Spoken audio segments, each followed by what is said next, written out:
I'm Keith Davidson. I'm Papa Joey Stay. I'm Tim Rice. Searching for the truth. Exploring the unexplained. Investigating the paranormal. Subscribe now. Hit the alert button. Hit the alert button so you don't miss an episode. Welcome to The Truth About beer. and...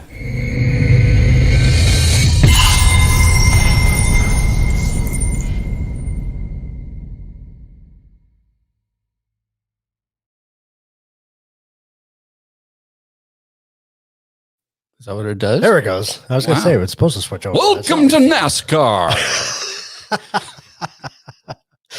Kind of what it looks like. Yeah, it really does. So we do have a new set for this season that's under construction. Yeah, it is. Construction's going off to this side. To that side now. Yeah, exactly. Oh, yeah. Oh, so how was your holiday? It was good. How about you? Can't complain. It was Except quiet. it was quiet, but I can complain because it was over too quickly. Yeah, That's the only thing I can complain about. It's always a bittersweet moment when you have to take down all the decorations. I hate it. I do too. Not bittersweet. It's just a pain in the ass. That's what it is. Yes. Especially if you live in an HOA, you know, they have to be down by a certain date. Yeah, then, well, we don't care much about that, but we're rebels. We don't follow the rules. Wow. So, we have a different look going on for sure. we do. We have our new logo, courtesy of Mr. Joey Stay. Officially, the TTABA, the unexplained. The new logo. Yeah, Yeah. exactly. But of course, there's always the beer element that will never go away. I love it. I do too. I think it's a really cool logo. Wanda says, love the background. Thank you, Wanda. Thanks. You know, we kind of learned that a lot of our stuff gets squashed because we're advertising beer. Yeah. And so we'll do it like bootleggers kind of right now, right? We're kind of, Yeah. kind of backdooring it, I guess. Yeah, would say. we're backdooring it. So Aragon Stories. Hello. hey, everybody. All right. Hope everybody had a great Christmas and New Year's and Hanukkah, if you celebrate Hanukkah. Hanukkah, Kwanzaa, whatever. Yeah. Happy holidays. Happy holidays. Yeah. So we're off to season 3. I know, that's crazy. Isn't it weird to say that though? It's extremely weird because we just did the episode on snakes, the first one, I know. like a few weeks ago.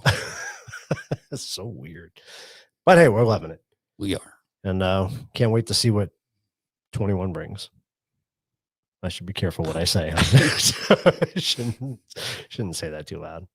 Just don't want to expect too much, but as long as it's a little bit better than 20. I'll take a lot better, honestly. So some exciting news. We did launch our first episode of the season. We sure did. Episode 301. Yeah. And we've been sitting on this one for a few months, and it was kind of neat to put it back, or to go in and put it together, because I know when we were there for that interview, we all walked out just kind of silent. We didn't know what to say. It was pretty mind-blowing. And it was even mind-blowing again to watch everything again. You know, Yeah. because you're like, I don't remember that, or I don't remember that. No kidding. And I've watched the episode multiple times. I don't know how many times now. And every time I've rewatched it, there's something else. Really? Yeah. Did you really say that? So if you guys don't know what we're talking about and you haven't seen the episode yet, it's our alien DNA episode. And you're going to notice a lot of changes in the way we do things this season. So I think you're going to really enjoy it. And if you haven't watched this episode, you really need to go check it out, because it will leave you speechless. It really will. Yeah.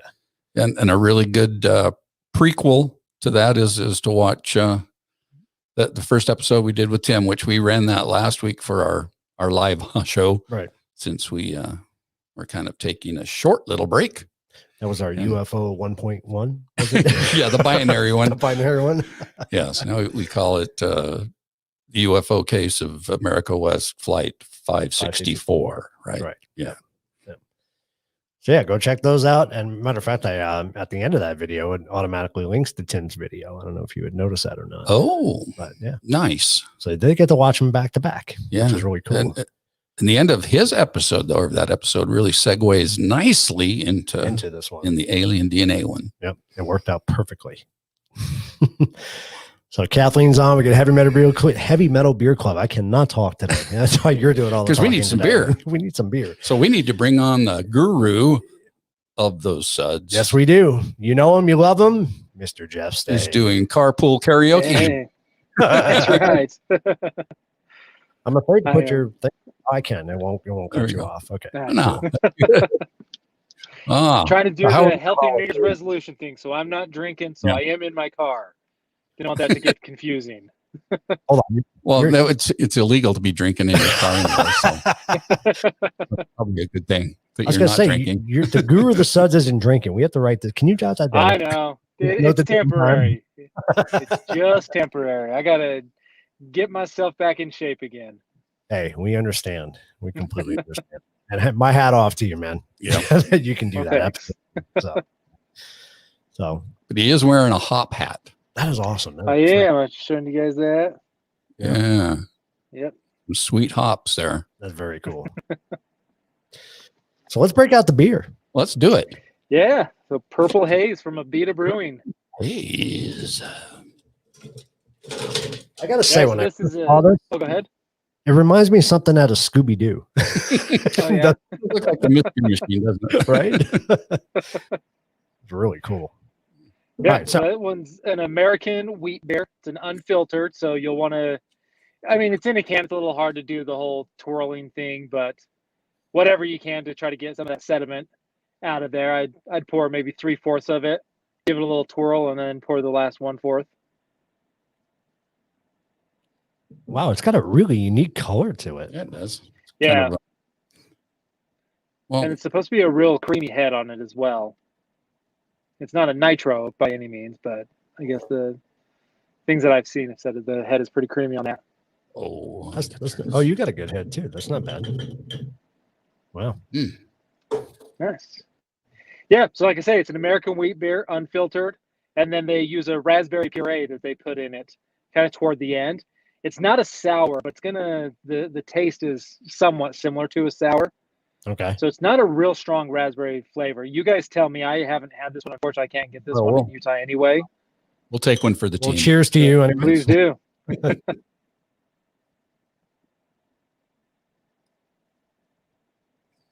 Oh wow. It's actually pretty pleasant. Yeah, it's very pleasant. Yeah. Mhm. The first thing I noticed when we popped the candle was the aroma. It Yeah. really like hit Yeah, I you. did. It was like, Like a beer aroma or the raspberry aroma? oh, Yeah, I that's- think it's the raspberry that hit you. yeah, I'm not sure if I'm tasting the raspberries or not, but it's definitely something. I'm gonna say most reviews that I saw, they said the raspberry flavor really isn't that strong. And I would say they're correct. It's But apparently very. it is quite unfiltered. If you look at it, do you see a lot of sediment in that beer? Oh yeah, yeah. Yeah, It no, looks like grapefruit, All right. honestly. Yeah. Yeah, Or unfiltered apple cider. yeah, yeah. Right on. No, it's got a really smooth Yeah, taste to it. It's really good. super pleasant. Mhm. Right on. Yeah, so it's a Abita Brewing Company. They are about 40 miles north of Louisiana or New Orleans, or New Orleans. Narland. however is the right way to say it. But they've been around. They were Louisiana's first microbrewery. They opened in 1986. Wow. So yeah, way before craft brew was even a thing. Yeah. These guys, they're old school. But what I thought was cool though with how they do their brewing is one, it's neat because there's Abita Springs is right next to them, which is where they of course get the name of their brewery. And what's cool about that, I guess the water from that spring is just like a perfect pH. It's a really nice, just tasting water, the minerals, all of that for making beer. So they use that water, I mean, straight from the spring, obviously filtered.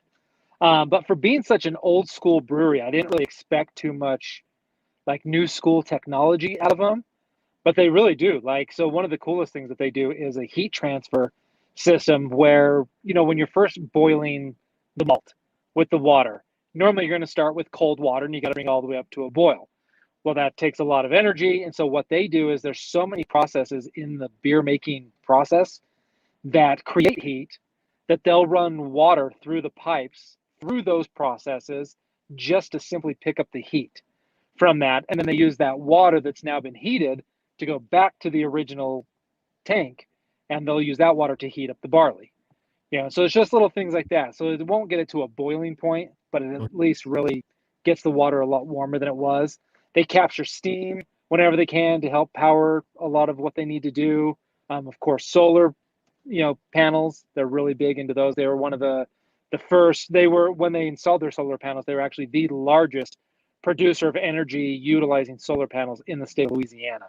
So, I mean, they're just very cool with what they do with the environment, how they make beers. And yeah, something that I would expect more out of a brewery, maybe in Portland or Denver or something like that. I just didn't expect that out of Louisiana, which is shame on me, but I think that's pretty awesome they do it. Couple other things I thought were kind of interesting that they do is the barley afterward, whatever malt they use, there's all sorts of cereal grains. Of course, normally it's barley. Normally that just gets tossed, but they actually give it to the local farmers and they'll feed their cows with that because it's really good for cows to eat it. And then one of the other things they do is for the beers that they are filtering, not so much the one you're drinking, it's actually it's not a biodegradable filter, but it's a unique type of filter that most breweries just don't use. Again, just all for environmental consciousness there. So, and the whole heat exchange system that they do, they claim, and I don't know how far back this is, maybe the information I saw is a little dated, but they're the only brewery in the US that does that whole heat exchange type thing where they're capturing heat and just transferring it over to other processes so they don't again have to start from square one in terms of boiling water. So I wonder if that keeps their overhead down a little bit. Probably. Yeah. I mean, that's the thing is it's smart for business anyway, smart for the pocketbook and good for the environment. So, wow. If they produce enough energy, maybe they could become the new, power utility for Louisiana. Could be. Brewery. Right. Yeah, it makes me wish I could get their beer. It says they distribute in 46 different states. I've never heard of Abita. I didn't realize how big they were, and it's news to me. But I've never just come across that in Utah, so I'm definitely gonna have to keep my eyes out for it, especially if I go out of state and pick up some beers. You just hear things like that. Some of the other breweries that we've covered as well that you just want to support, just businesses that just do things right. Right. Either treating their employees right, doing some cool, new school technology, things like that, whatever it is. It's that business I like to support. I think we should, when we start covering these breweries, we should start sending them emails and telling them we're going to feature them on our show. Yeah. I'd let them know we're giving them some love. Let's be truthful. We want free beer. Well, that too. I didn't want to say that live, but hey. Okay. Now, in your research on the brewery, how many different beers do they produce? I'm not sure. I couldn't get a definitive list. I'm sure I just didn't look well enough, but it's a decent amount of beer for especially how long that they've been around. They have quite the range of beers to choose from, and all of them they try to kind of really keep that Louisiana culture in all their beers. So Purple Haze, of course, we got the whole Voodoo thing going on with that one. Yep. Yeah, which I think is cool. Just be true to where you're from, and just makes it that much more fun. Yeah, they just kind of say their big thing is their ingredients. They take their ingredients. And of course, I'm sure a lot of what we look at, a lot of breweries would say the same thing. But they seem to put their money where their mouth is and take their beer making quite seriously. Yeah. It's only a 4.2. Yeah. It's not and only 13 IBUs. Definitely not a hoppy beer either. This would be a great, it's funny how we always start to compare it to food, but this would just be a great summer barbecue beer. It's just, I don't know. It's really refreshing. A great smooth flavor to it. Yeah. Yeah, I'm definitely have to keep my eyes open for that one. Very well We'll balanced. send you another guitar pedal one of these days. Right on. Do you get a sour taste out of it? Like I say, it's not a sour beer, but do you get some sourness? Not really. Do you? There's a hint of it in the aftertaste, Yeah. you know, and I've got that bitter taste still in my brain from Sunday. Oh. We were drinking a bitter on on Sunday, which was really good from a local brewery. But yeah, so I am getting it, but after drinking that, I know this is definitely not a bitter beer. Right. Yeah. Yeah. It's not bitter. It's just funny. The different reviews that I saw on that beer, there was people that absolutely hated it. Most people love it. It's a really popular beer that I never heard of. Just exactly what you guys are saying it's really well balanced. But it is funny, just like there was no definitive explanation of what it tasted like. Everyone kind of had a different idea. So it's interesting. But I'm glad to hear you guys like it.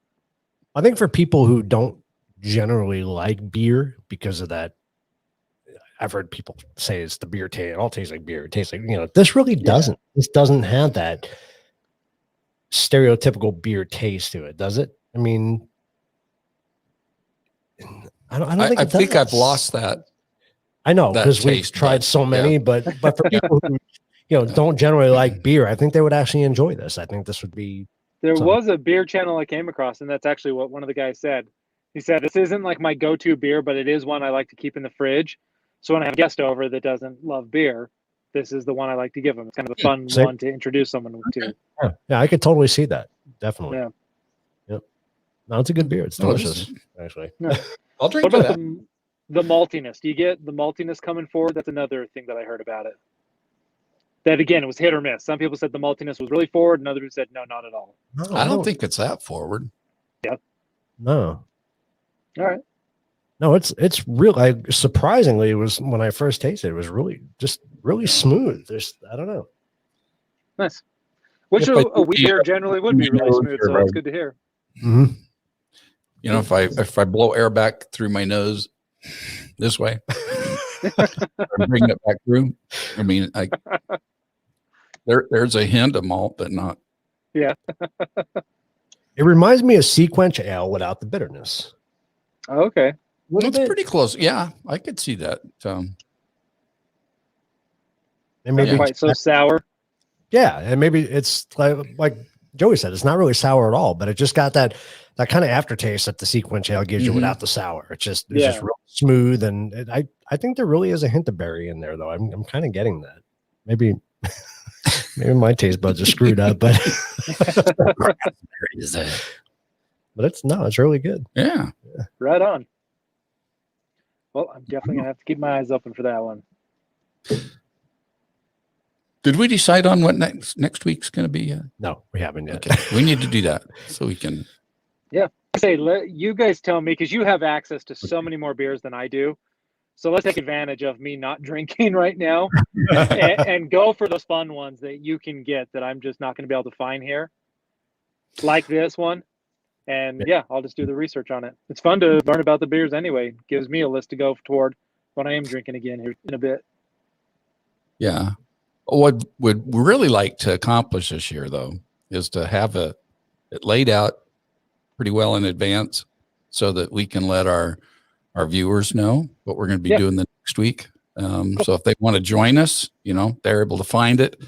They can do that. But then if we have enough information on it and it's not available, we can maybe suggest a national brand that's similar. Yeah. We just need to set up a call with the three of us and let's just talk through it and let's just go down a list of beers and let's plan out a couple months worth of beers. Okay. And we had so much fun doing the whiskey thing. Yep. Before New Year that would like to maybe cover some other spirits, like every couple of months. Definitely. Each spirit of some sort. Yep. And maybe even get us some wine. Yeah, I think that'd be neat to do. And then finish off the year to New Year's with some champagne. That'd be awesome. I am down for that. Yeah, we'll break it up a little bit. So yeah, we need to do that call, and let's see if we can get everything planned out. Yep, That would be absolutely. nice. Cool. Well, all right. All right. Well, thank you guys. Well, thank Thank you. you. Yeah, thank you. Yeah. Absolutely. Sorry we had to drink in front of you. It's okay. It's my own doing. I feel kind of guilty. I don't mean to scare you, but last time I did this, I went till the end of April with absolutely no alcohol. Wow. Well, you're not. I get like when I get dedicated on something, I go a little That overboard sounds like with you're it. living a nightmare from before. Yeah, I don't know that I'm going to go that far. I think what I'm going to do is sooner than later, Tuesday nights will be like my one beer of the week. Right. So at least open it to this, and we'll see. Yeah, I've been trying that, but my job doesn't allow me to do that. I try to keep it to Tuesdays, but when I get home from work, I'm like, yeah, screw it, I need to drink. It'll work. But we'll see. We'll try it. We'll see what happens. Right on. All right, man. Well, you have yourself a good night. Yeah. Yeah, you guys do the same. Good luck with the show. Well, thanks, And man. we'll do that Yeah. call, and we'll see you next week. Cool. Sounds good. Let's talk soon. Cheers. Cheers. Cheers. He always drops off, and I'm always set to click him off, but he drops off on his own, so I get lost there. This really is a good beer. It really It is tasty. Man. Dry January is overrated. I would say that too. I would Heavy agree. metal. I would agree with that. I don't know that there's ever a dry period that I would. That's good. Yeah. Not that's good. Oh, man. All right. I'm pretty excited about our topic tonight I really am too. and our guest. Yep. And he's laughing about it. He is laughing. He goes, yeah, you don't know what you're in for. He's going, nope. Well, I believe he's a man that needs no introduction. But we're going to introduce him anyway. Well, we will. Let's do that. Well, you know him. You love him. It's Mike The Naked Bigfoot. Did you like that? Did you like that? That was good, huh? I actually like that a great deal. Thank you. Wow. So how are your holidays? They were always special. Nothing ended in tears. I'm good. That was a joke, by the way, and it just landed really flat. Well, one of my things is whenever I would attend a holiday celebration of any sort, I say this can only end in tears, and it usually doesn't. See, now that's loud. See, I have bad jokes tonight. I don't have good jokes tonight. I won't be talking about bodily functions or anything. So unless one actually happens. So Well, the sad part is I've been in holidays that did end in tears, so that's why I was agreeing. No, we didn't get any snow. It was just cold up here in the mountains. We've gotten some snow, but not like we should be getting right now. So things are weird out here in nature right now. Things I are don't know. weird. Well, I don't want to go there. Yeah, don't go there. Yeah. See, I haven't watched. I have not watched actual news of any sort, for about 6 months. Smart man. That is a smart thing. Yeah. Smart I man. mean, I don't need that level of BS and depression in my life. I mean, no one does. Nope. So I just unplug myself from that. You know what? I watch with my wife, Real Housewives or whatever the hell it is, and That's real enough. I'll tell you what, and you watch that show, you'll and feel really good about yourself. Right? oh, it's funny because I mean, it gives me ideas of doing really bad things watching that crazy shit. So, Oh, that's funny. but if you want to get to the topic of tonight, that I am actually looking forward to talking about, and that'd be spirit guides. It is. And we've had you on different shows we've done. And every time we've had you on, we've learned something new about you. True. You know? Yeah, I've Okay. dropped a little bit of knowledge here and there about that. I'm becoming more forthcoming with old age now of all my experiences and what I still deal with. So, go figure. So, But just as as you can tell, my name is Mike Colman, as opposed to Mike the Naked Bigfoot, which a lot of people know me as. Um, I'm an old man. I'm in my upper 50s. But I just want to give a very quick disclaimer. Everything that I say tonight concerning spirit guides in the spiritual realm, if it challenges your personal religious beliefs, I'm not going to apologize for it, but I'm going to tell you that I know I won't change your mind, and I know you won't change my mind. I just hope you keep an open mind, and you listen and take whatever you want from it. If you have any questions, feel free to chime in with them. I'll be happy to answer them. But I just want to give my quick definition of what I believe a spirit guide in my experience has been. A spirit guide is something that never lived. It's a part of the natural world, and at the same time, it's not a part of the natural world. It can be anything. It can be an animal. It can be a person. Hell, I've been told it can even be a tree. So I haven't had that experience. My particular spirit guide is a small child, as a little girl. From what I understand from my experience and from what I've been taught about my spirit guide is there are two types of spirit guides. They're the ones you go seeking yourself. You go seeking a spirit guide to guide you through the spiritual realm to discover more about yourself or to answer those questions which you cannot answer yourself.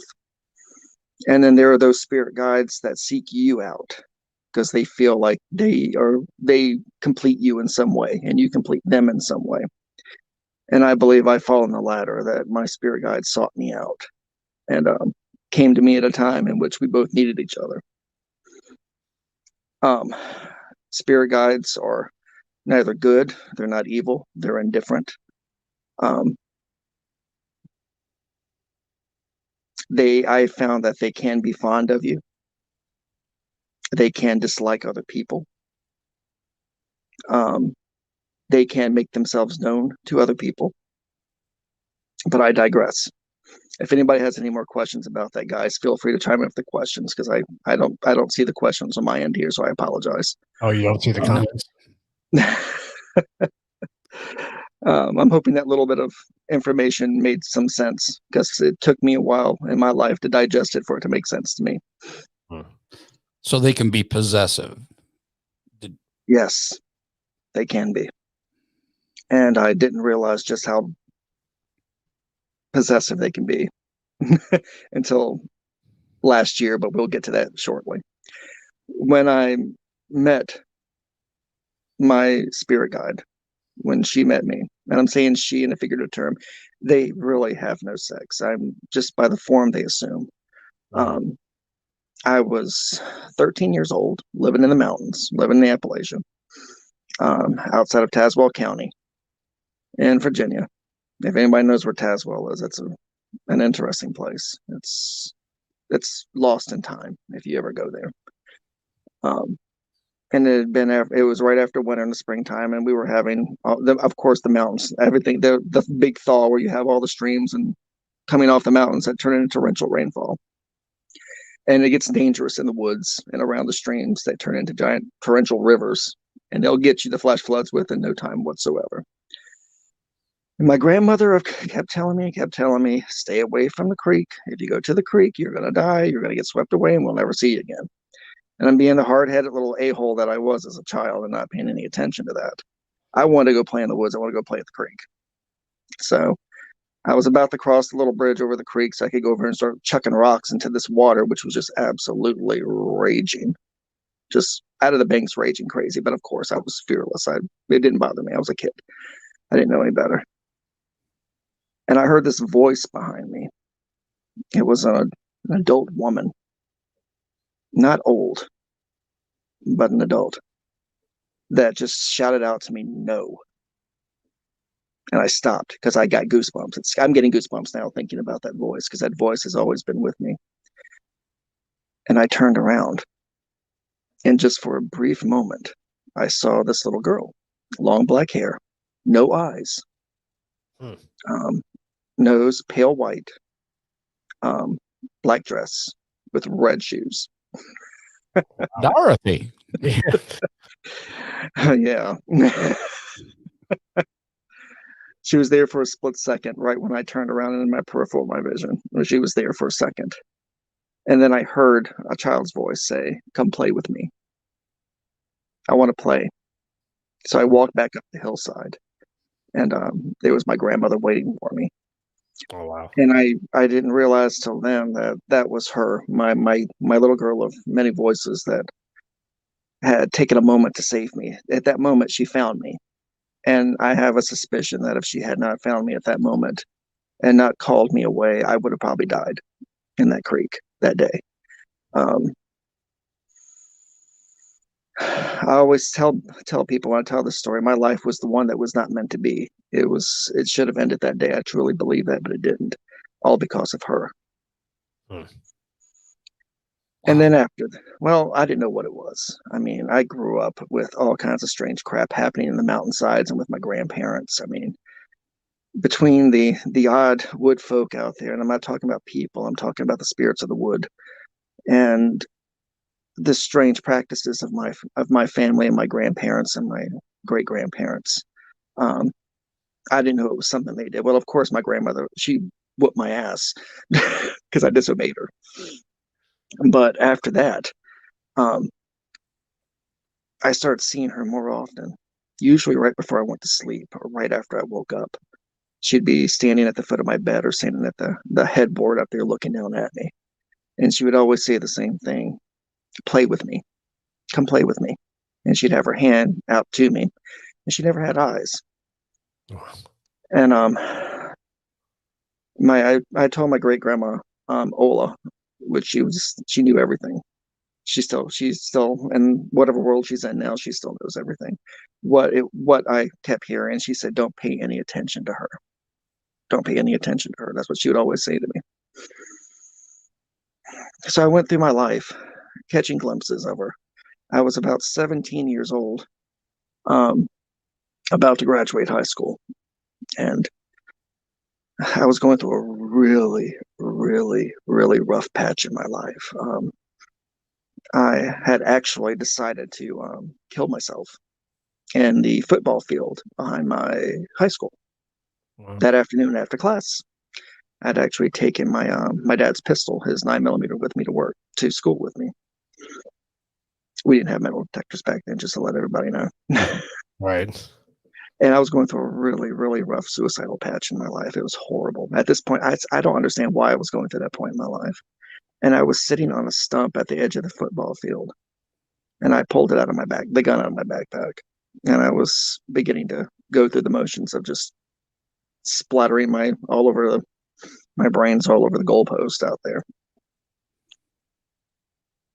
And I heard this voice behind me. It was a little girl's voice again. She said, "You never played with me. Why won't you play with me?" Hmm. And I stopped. I just froze because I got those goosebumps, and I remembered that day at the creek. Um, and I turned around, and she was there. She didn't disappear this time. Wow. And whenever she spoke, her lips never moved. It always came. It was coming from her voice comes from all around you. You feel it. It's like Dolby surround sound. It's all around you all the time. It's physical. You can feel it on your skin when she spoke her words. Each word would bounces off of your skin like a drum beat when she spoke to you. So she commanded your attention whenever she spoke. And you would pay attention. And I always have paid attention. And she looked down at me and she said, "No, we have so much more to do. We have so much more, many more games to play." And I'll tell you what, it scared the ever living hell out of me. It scared the crap out of me because growing up, I just thought I was crazy when I'd catch glimpses of her here and there. And my great grandma telling me, just don't pay any attention to her. I always did that and ignored her. But I believe she saved my life for a second time. And this time she wanted to play and she wanted to talk. And that's when I started dreaming about her. And of course, I put the gun away because I'm sitting here in front of you now. And I actually went to she was a teacher at the time. And I went to talk to her. She was an art teacher. And I told her what I almost did. And actually, that was the beginning of a friendship that lasted almost 30 years. Oh, wow. With this art teacher. And she was an amazing lady. She taught me a great many things about the world. And I have a feeling I would have never done that if it had not been for my little girl with many voices. Right. At that time. Well, that's when she started coming to me in my dreams. And when I would go to sleep and I would dream walk with her, I would always wake up at night with her voice. She was laughing, always laughing to wake me up and shaking my arm to wake me up. And she helped me answer the questions of the day. When I would wake up, my bed would be in the middle of the woods. And she'd be right there beside me in the woods. And I'd get out of the bed. And as soon as I stepped out of the bed, my bed was gone. Wow. And she'd walk with me through the woods. Usually she wouldn't say much. Maybe a word here, no, yes, go, stop. But she showed me images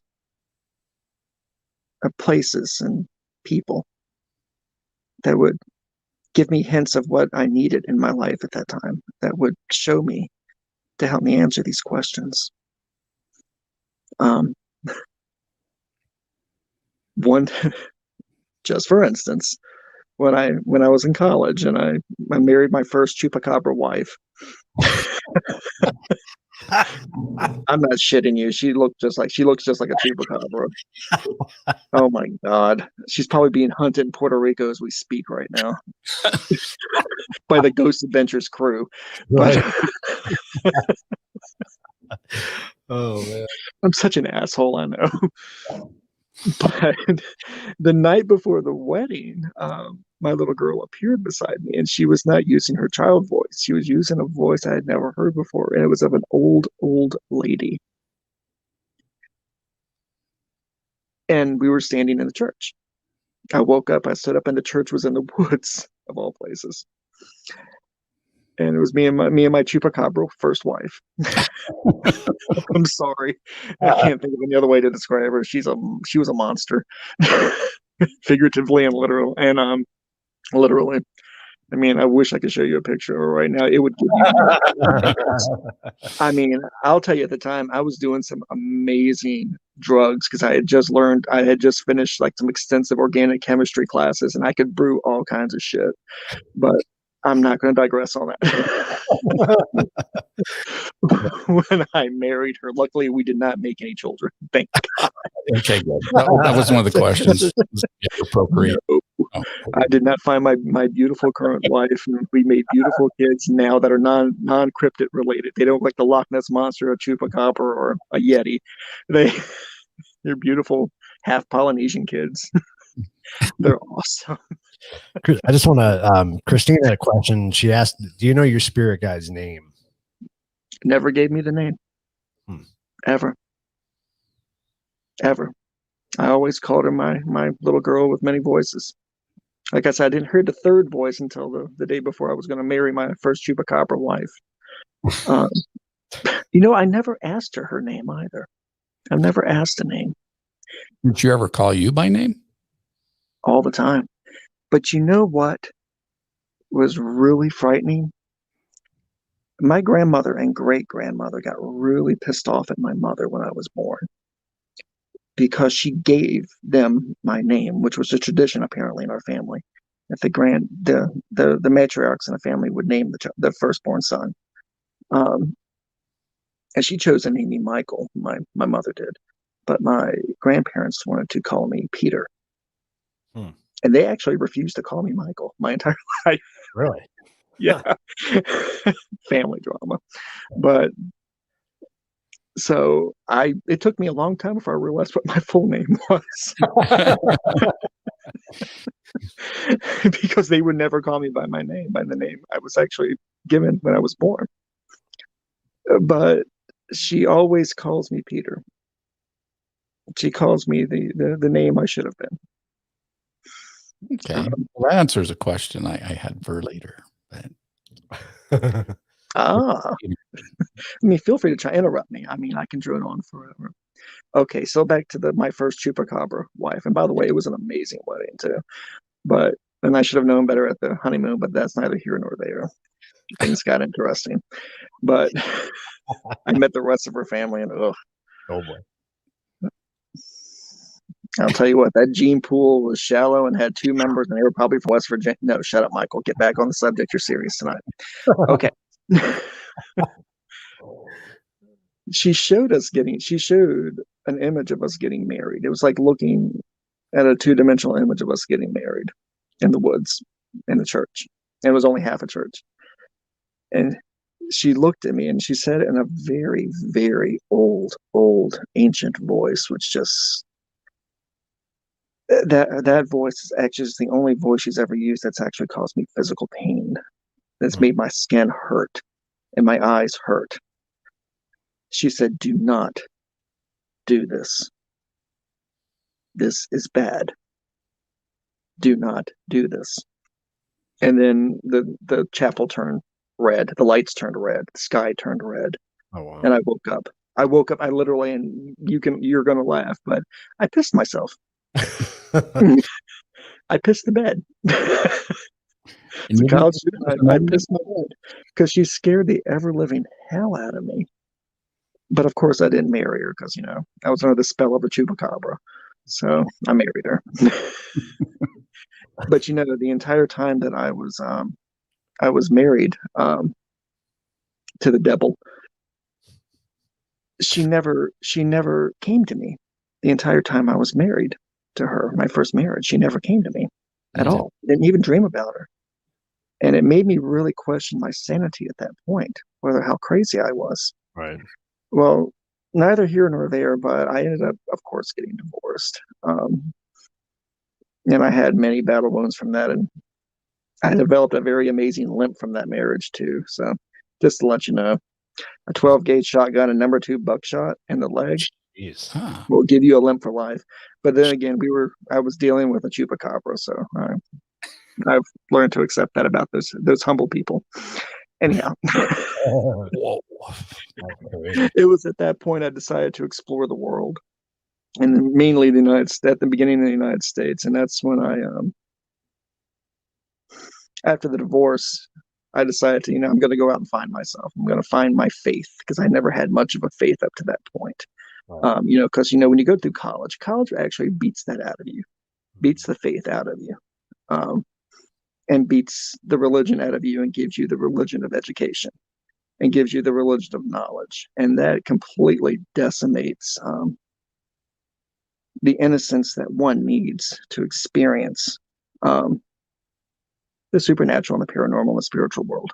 You still need a sense of spirit of wonder and a spirit of innocence to experience that fully and have those breakthrough moments with it. And experience and knowledge beats that out of you. And I had to go rediscover that. Well, that's when she came back to me, scared the ever-living shit out of me.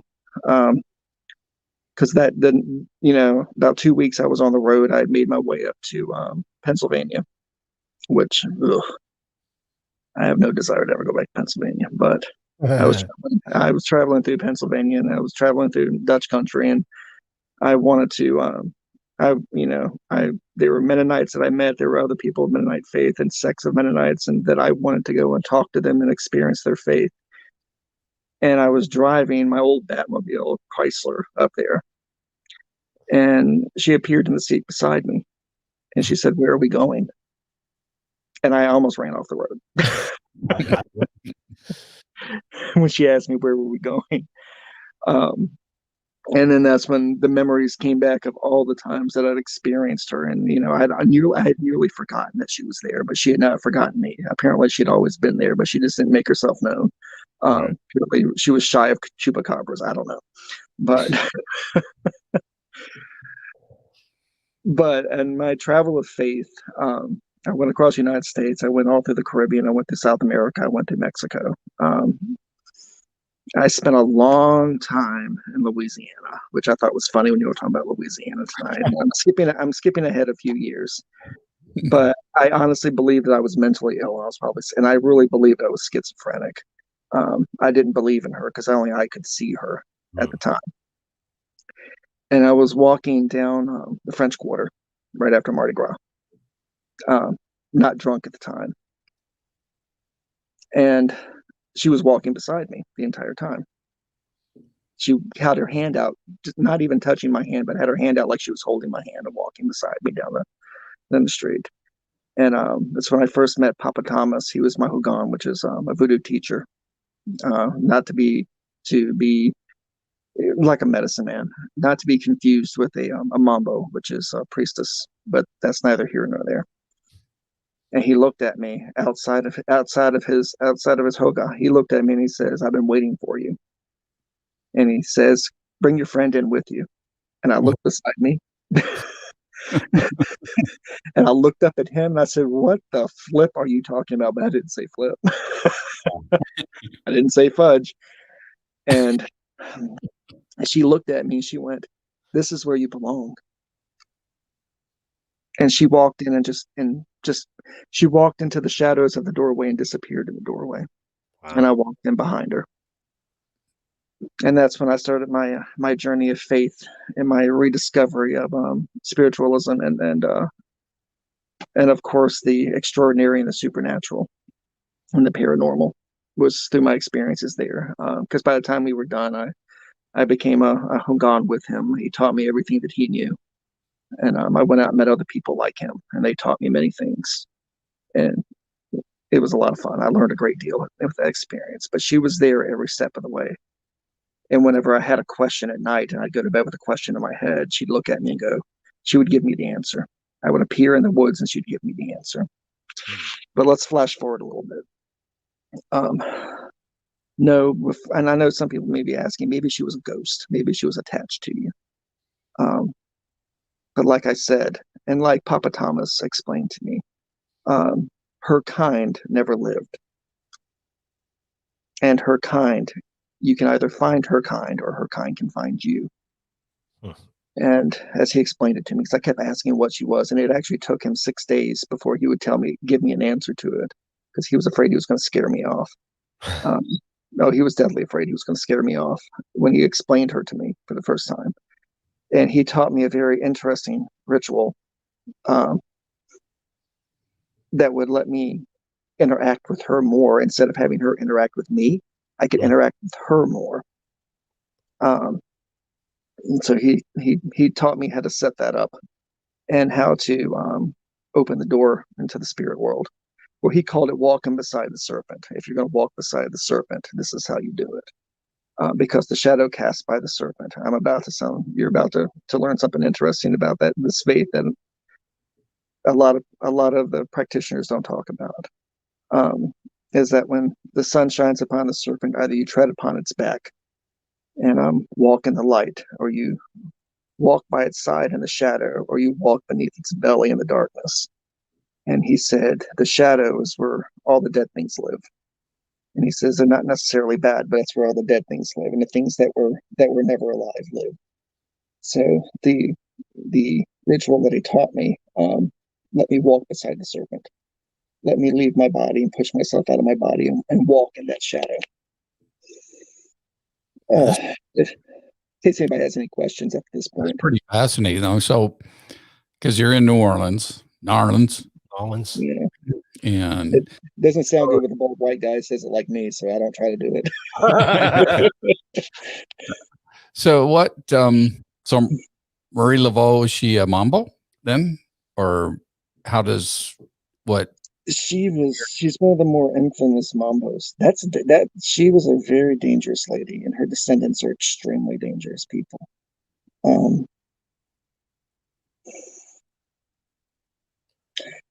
They didn't care for me at first. Her family, her descendants didn't care for me very much when they first met me. But Marie Laveau,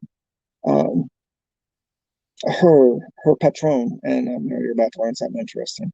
Every Oungan or mambo has what's called a patron. You can have, which is your guardian, which is a member of the G'day family, which is a Loa, which are the deified ancestors in the Vodou religion. And Marie Laveau's, and I think because they can influence your attitude too, and the way you see the world and the way you treat other people. Her family's patron, which they pass the patron down from each family member who becomes a mambo or becomes a. I've never met a Hogan that could ever lay lineage to Laveau. Most of them were Bakor, which are not good people. Those are the ones you would classify as a witch doctor. And they'd rather scoop your eye out than help you. Those are not good people.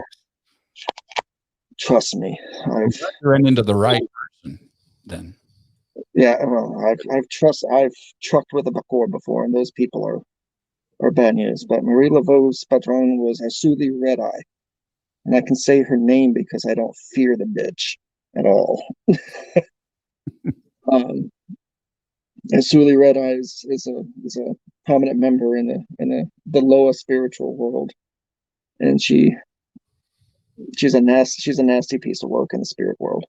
Asuli Red Eye she's a very nasty piece of work, and I think that influenced her and all of Marie Laveau's ancestors after that. I think that she had a lot of influence on them. My patrons, on the other hand, is Samadhi, and Samadhi is foul-mouthed, alcoholic, guardian of the dead. He's my patron. Which I wonder now you know where I get that from. And you don't die until he digs your grave. So, and he's easy enough to appease. But he's also the loudest, biggest mouth out there too in the world of the Loa and Vodou. So he's got a mouth on him. Somebody does, but that's neither here nor there. When he taught me that ritual, I was able to push myself out, and she was always waiting for me. Right. And the first time I ever did it, I pushed myself out, and I pushed myself out into a local cemetery outside of New Orleans. Very creepy cemetery, by the way. It was in the middle of the night. And she looked at me and she went, "It's about time." About time? She said, "It's about time." I think I was led there. She led me there to teach me. So I would be taught how to interact with her better and how to work with her better. Anybody have any questions up to this point or comments? I'm happy to address them. I don't want to stop. She was asking, when was the last time you seen her? Seriously? Seriously. About 20 minutes ago. Can you see the questions on the screen or no? Not very well. Sorry. Okay, not very well. I'm sorry, but my eyesight's been failing me as of late, so I'm not seeing things quite as clearly. So I'll have to pause. And if you guys have questions, please, you guys please ask them for me. Interrupt me. It won't offend me. I do have a question for the little girl that your spirit guide. Does she ever get physical with anybody else? Like, is there ever any jealousy or anger from her if somebody treats you bad or does something to you where she physically interacts with them? Yes. She could be scary as hell when she wants to be.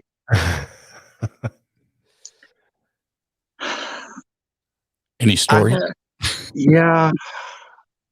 I have a very long history, sordid history with various mediums and people who claim they can see the dead and communicate with the dead. And there's only a handful of them that like interacting with me, and mainly because of her.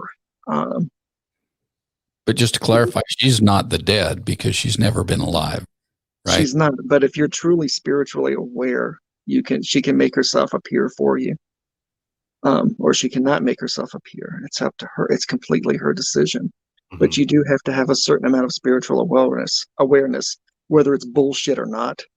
Because a lot of mediums and people who see the dead are full of shit. And they offend me greatly. And they actually disrespect the dead a great deal by doing that too. So I feel for them in the afterlife. So it's completely, I mean, they're really going to catch it in the next world. Hmm. I went to a palmist. Um, this was in Tallahassee. This was hilarious. There's actually a South Park episode which makes me laugh every time, which reminds me of this. I would always love going to people who claim they could see the dead or read your fortune or do any type of mediumship with you and communicate with your ancestors. And I was in Tallahassee, and I just left a snake handling church, went there, and that's a whole different experience. That's But there's still a lot of snake handlers out there, and it's illegal in a great many states. But it still happens, especially out here in the mountains. And I went in with a friend actually to be a smart ass. I was like, okay, let's go over and have our fortunes read. I said, I could probably do that. I could probably do that for you and just do just as good of a job. And they went, no, let's go in. Let's go have our fortunes read. I said, okay, let's go in. And everybody recommended her because she was just so freaking brilliant and she was so dead on the money and she could talk to your great grandma Betsy and she could tell you where she hid her pot of gold and shit at. I mean, she was supposed to be the best there was out there. I try to keep an open mind and not try to be a smart ass. So I went in because up to that point I'd experienced the real deal, so I can still smell a bullshit artist from somebody who's the real deal, because the real deal doesn't go around bragging about it. Right. The real deal doesn't seek fame. The real deal seeks to help people or to control their ability and keep it under wraps, or to let it leak out when they feel it necessary. They have to go out and use it. It's not something they're proud of, and it's something that a lot of them are deathly afraid of. Right. And to a greater or lesser degree, because it changes you when you start embracing it completely. It changes you 100%. And a lot of people don't like losing themselves like that. Well, we were sitting there, and of course I was letting Ellie. She was over beside me, and she was all into it. They were channeling her uncle, her aunt, all kinds of odd dead people in her life, and then it came to me. And she looked at me. She said, "Oh, I see you brought your daughter in with you." And and Ellie looked at me. She went, oh, and she just mouthed, "Oh shit." And I looked over at Madam Bullcrap, and I said, "Would you like me to introduce you?" Nice. And then that's with my little girl with many voices. She piped up and she said, "You lie. You're a liar.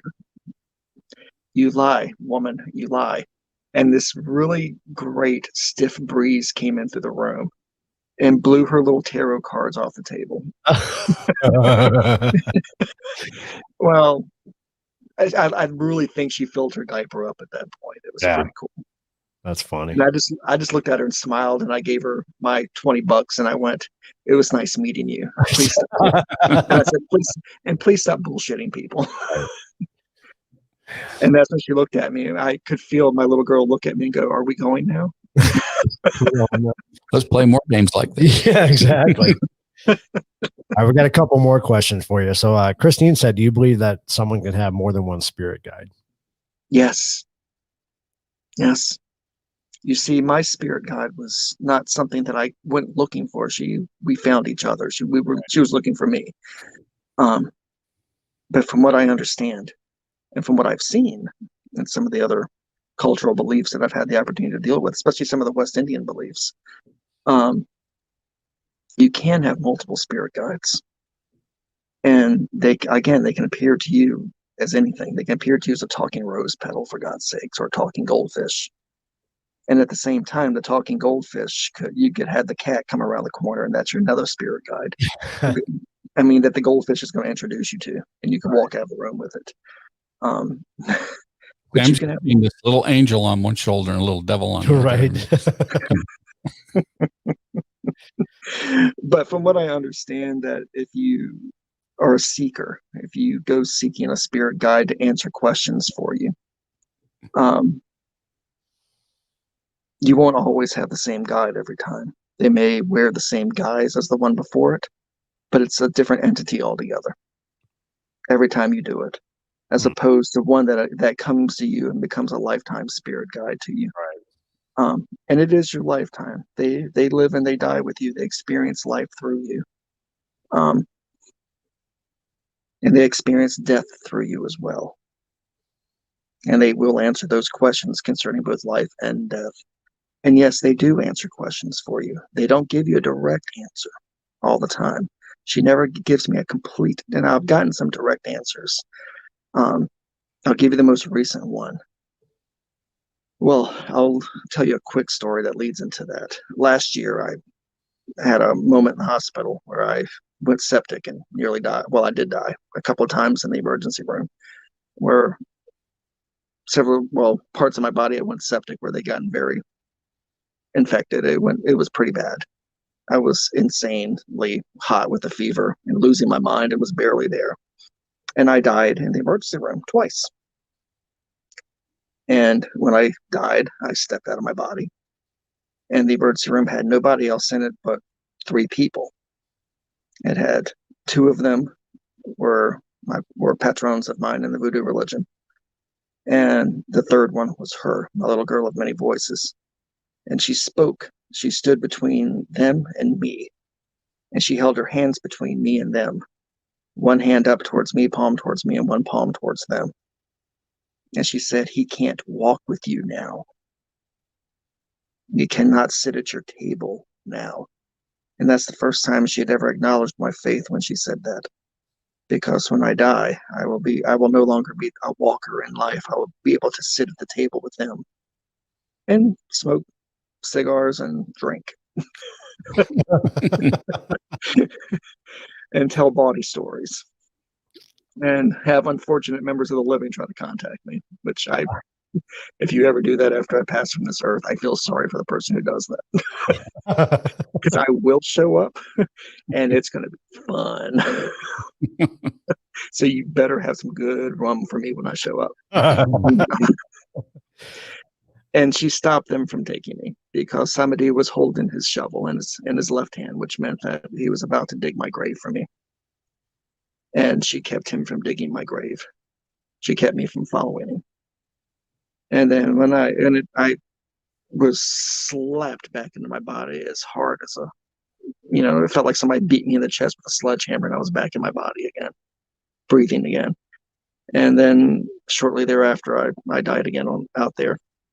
And somebody and his son were no longer there, but she was there.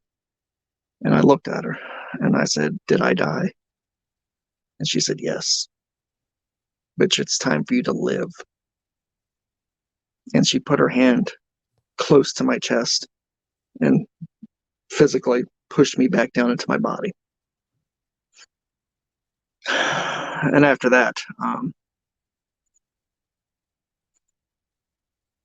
I feel like we had a more intimate time. I never felt like she was a friend before. I just felt like she was a companion. But now I feel like she's a friend now. Because I don't feel like she feels the same emotion that I feel.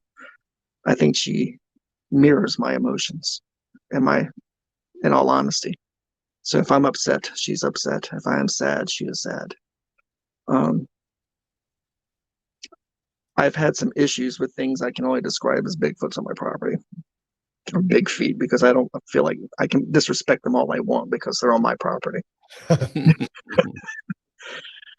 And I wanted to, before I fade from this world, I wanted to try to make peace with those furry assholes out there. So at this point, from what I understood from observing them and learning from the lore of my family, is that they're spiritual creatures too. They have one foot in the shadow and one foot in the living. So I tried to contact them by using her. I pushed myself out of my body and I asked her, "Can you take me to them?" And she just cocked her head to the side like this, like she was asking me why. I said, I have to make peace. Take me to them. And she did. She took me to some shadows in the woods. Those shadows scared the ever living hell out of me because they were massive. And I felt nothing but menace coming from those shadows. There were 6 of them in the woods, and they just stayed behind the ferns and behind the trees, behind the oak trees. But she stood in front of me the entire time, and I think she was keeping them away from me. And I just heard the very old lady voice ask me then, will say to me, ask your questions now.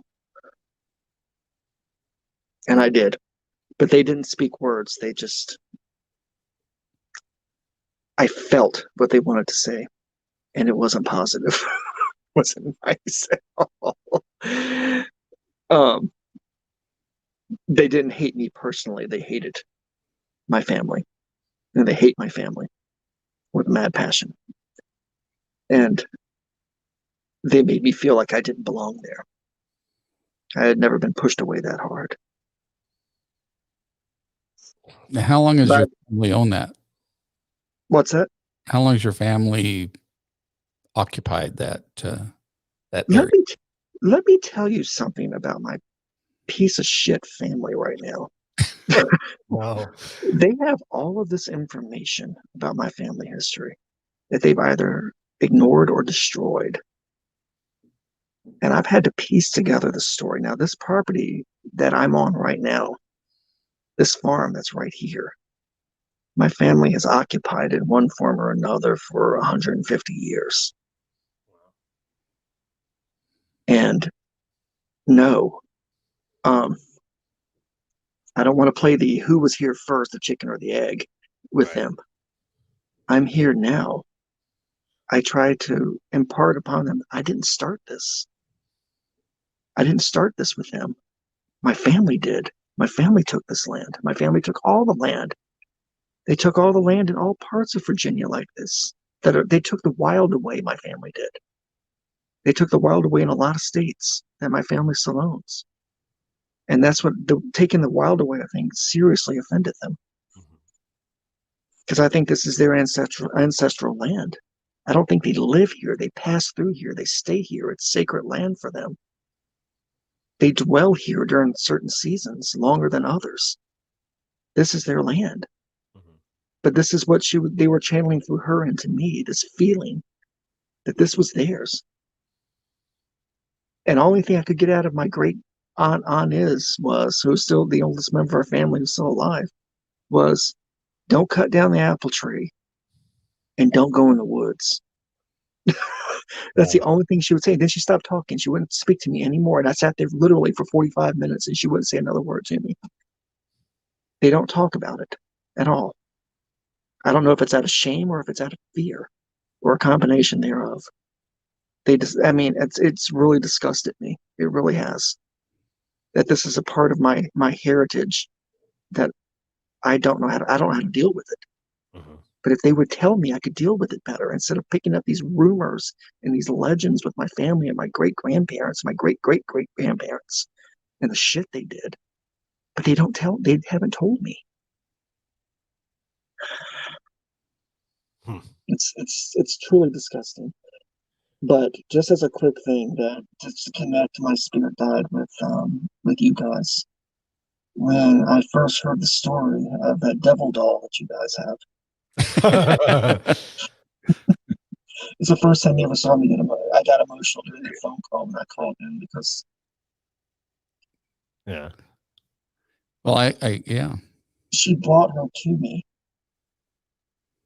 and I saw her, that little dead girl, and she just looked at me and said, "Don't be sad. I have a good life." She saved her sister, didn't she? Yeah, that's She correct. just said, "Don't." She just said, "Don't be sad. I have a good life."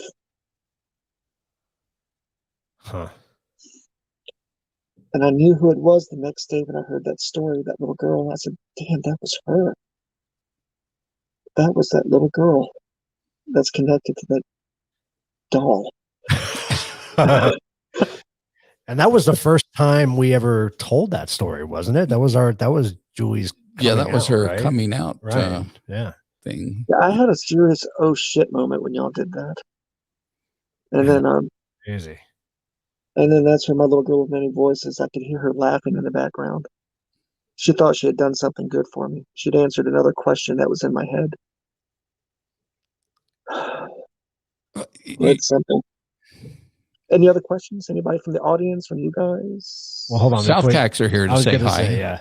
I was gonna say I was gonna lighten the moment by Dustin saying, "What are you doing with furry animals, Mike?" Yeah. So, but Well, my rectal cavity is not as taut as it used to be in my youth. So. Wendy had a question earlier that I did not get to, but Please she was ask. asking about your spirit guide's eyes. Why do you think you can't see her eyes, or she has no eyes, or do you see her eyes now that you've had that connection? No, she No. has no soul. You have to remember, they've never lived. Mhm. They exist as a spiritual entity. They don't have eyes, because it goes back to that old saying, eyes are the windows to the soul. Mhm. So how can you have something? How can you create something you've never had? Right. How can you have eyes when you've never had a soul to shine through them or to reflect in them? Because your soul reflects in your eyes. Believe it or not. But she never was. And I felt that she craved life. She wanted to have experience through me. And then that's how it was symbiotic. My relationship is very symbiotic. Mhm. She lives life through me. And in return, she answers questions and protects me, gives me spiritual companionship, and has guided me away from some of the world. She's actually guided me to people who needed help that I could provide in my own strange, foul-mouthed way. It's Whether endearing. whether it was the cleansing of a house that needed to be cleansed with something negative that was in it, whether it was to remove attachments from people, whether it was to help people reclaim their lives or help the dead move on. She's always guided me to these people that needed something as well. And I've helped them to the best of my ability. She would always stop walking beside me when she felt like I've helped them as much as I could. She would walk away from me then. I need to ask you something, though. Mm-hmm. On this past Sunday, when you were at the Old Town Cemetery, or Old City Cemetery, Old City Cemetery. Old City, yeah. Was she with you? The entire way. Okay. Because when you were asking permission from Lizzie, Yeah, Lizzie Langley. She was a prostitute. She's got a fun story. sounds like a blast. But I don't know if you've gone back and watched what you recorded, but when you asked permission to enter, there was a laugh, a woman's laugh at that time. It was her. I was walking.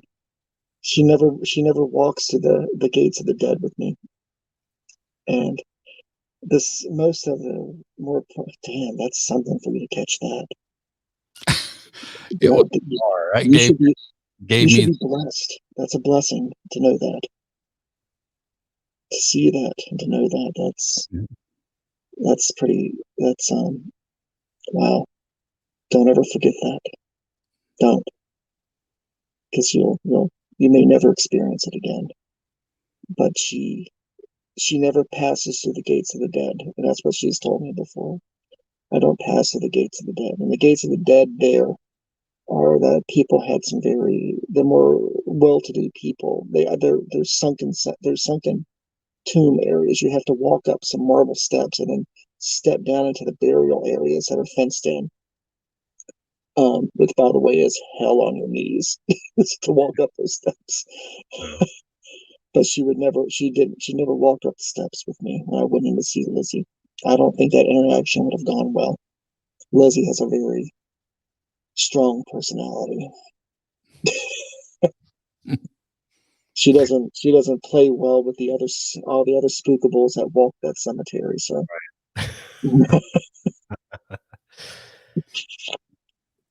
Wendy was asking, do you think she used your eyes to see? If that makes any sense.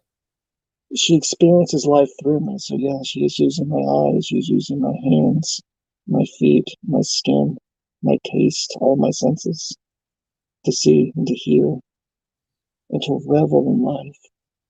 Can you imagine being a creature that's nothing but spirit, that has no body, that can't touch, can't feel, can't smell, can't see, can't hear? Yeah. What a hell that must be for them. And how amazing would it be if they find somebody that lets them experience that through you? Right. What joy you bring to that entity. What absolute joy you bring to them.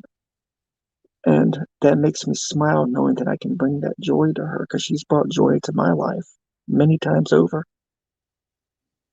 Just being there with me and not holding my hand, but keeping her hand close to mine. Right.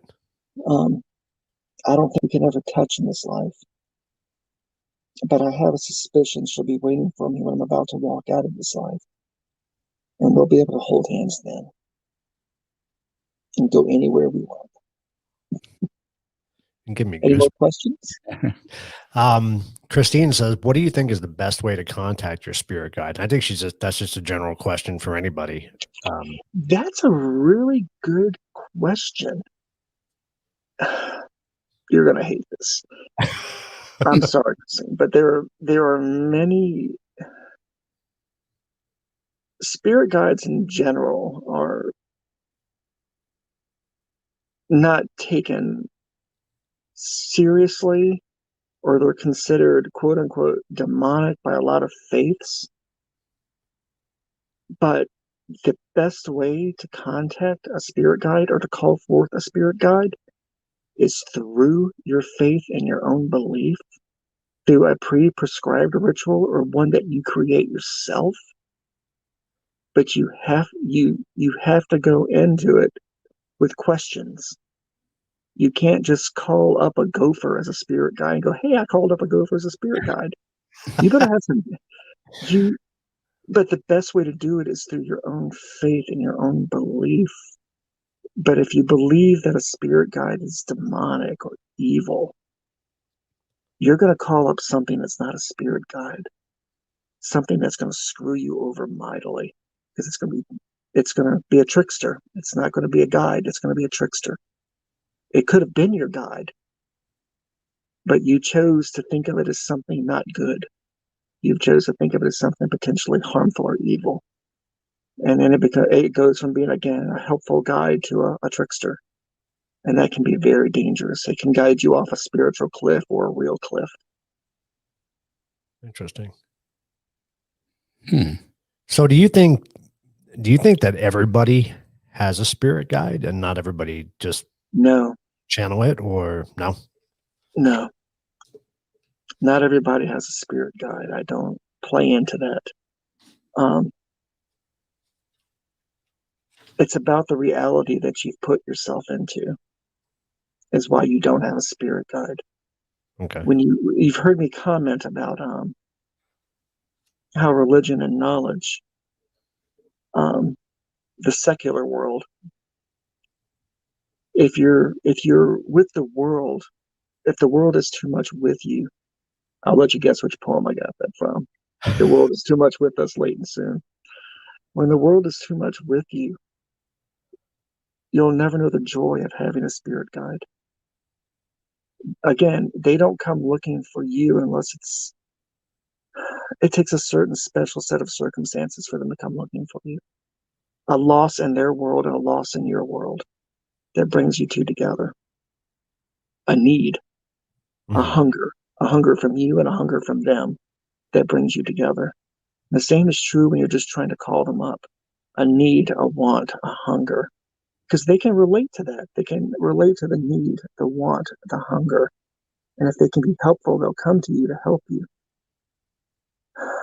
That's if you're open to it and you don't insult them.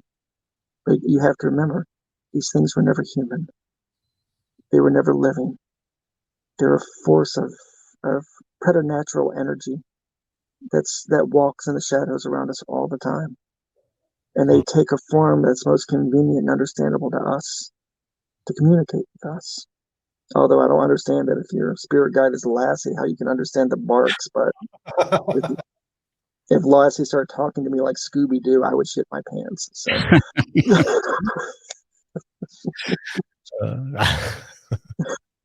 any other questions or comments? You can't ask and expect answers to big questions either to life. You can't go, what is the meaning of life? Right. It's all very. We have to remember, they'd have never had life. They don't understand it. They've never lived it before. Their first experience at living life is through you. It's through your experiences that they're living it through for the very first time. All the experiences you've accumulated when you call them up or when they find you, it's what they're experiencing right then and there. And you're going to get what they're going to be a reflection of you in some deep, meaningful way. They're a reflection of you when it comes down to it. When you rip away all the pretty trappings, all the paper, all the ribbons, they're you. They reflect you. I want to go back to you talking about, a positive or a negative type of spirit guide, depending on what you're looking for and your perception of it, because it got me thinking. So us as individuals, when people meet, let's say someone meets me for the first time and they've rubbed me the wrong way from the beginning. Well, their introduction to me is I'm an asshole, and I'm going to be an asshole to them because that's how I was approached, by that. So they caught me on this side, but someone else might, meet me and say, oh, you're a pretty cool dude. And then, so I'll give them that positive part of me. So would that be the same with a spirit guide? I mean, could it be the same spirit guide that could be either the really good energy or the asshole or the asshole, depending on how they were perceived, or how they were. It's what you brought with you at the time. If you brought with you that persona of an asshole, if that mark is engraved upon your spirit and your soul, then that's the first thing they see when they see you. We're losing your audio. They can overlook that. They can overlook it. If they sense a need, they can overlook it. And they can look deeper. They can look much deeper into you. Mike, your audio's going. Your audio's going weird. Going strange on us. Yeah, there's some shit happening right now.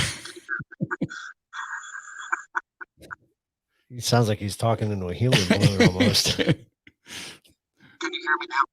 Talking to through a straw or something. Yeah, it's weird. Barely can hear you, but it's like really just part of it, part of the sound spectrum. You're not covering your mic, are you? Hold on. How's that?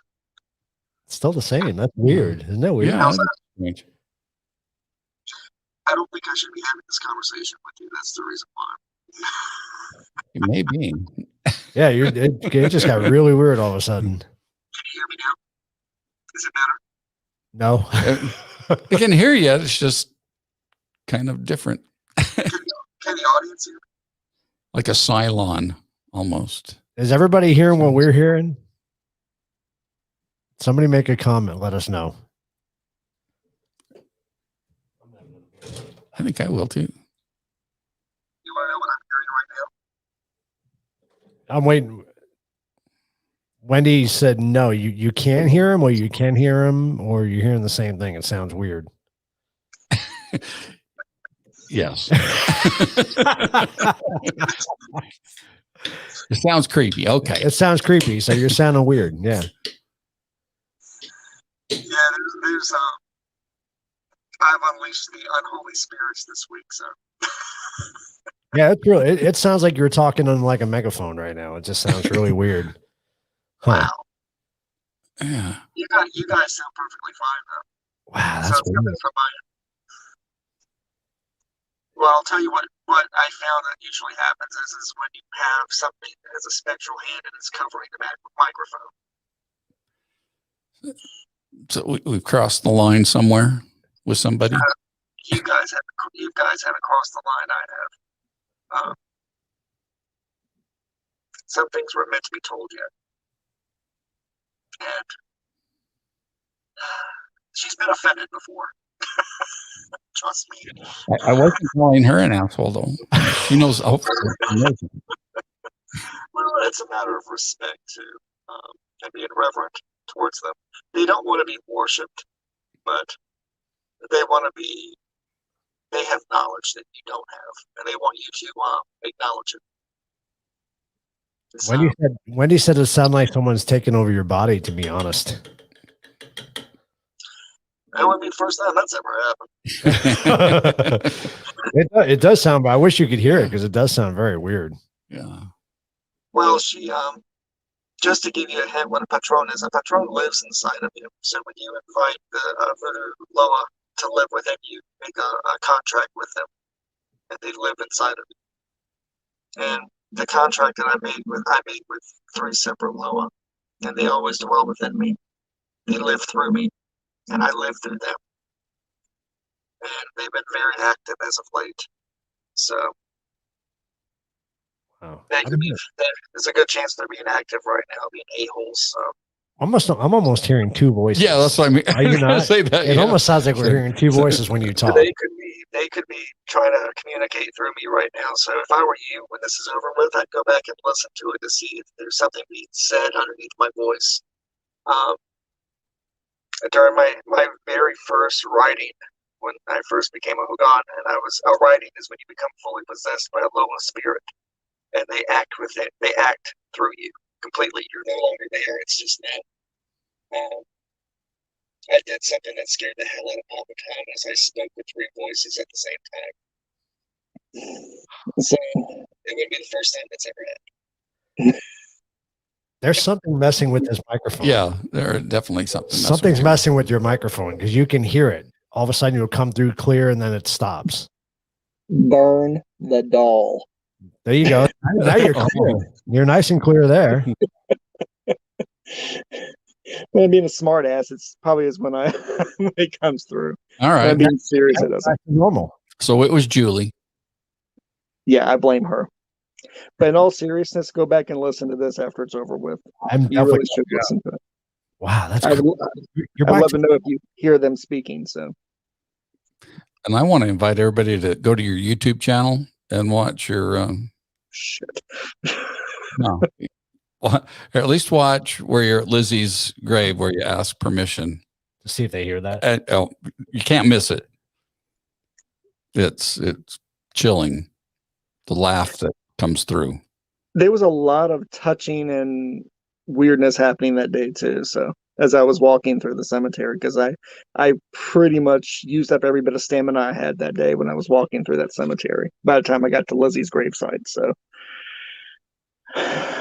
I was open to all kinds of crazy batshit stuff that day. So I'm not gonna lie, I'm a little bit creeped out right now.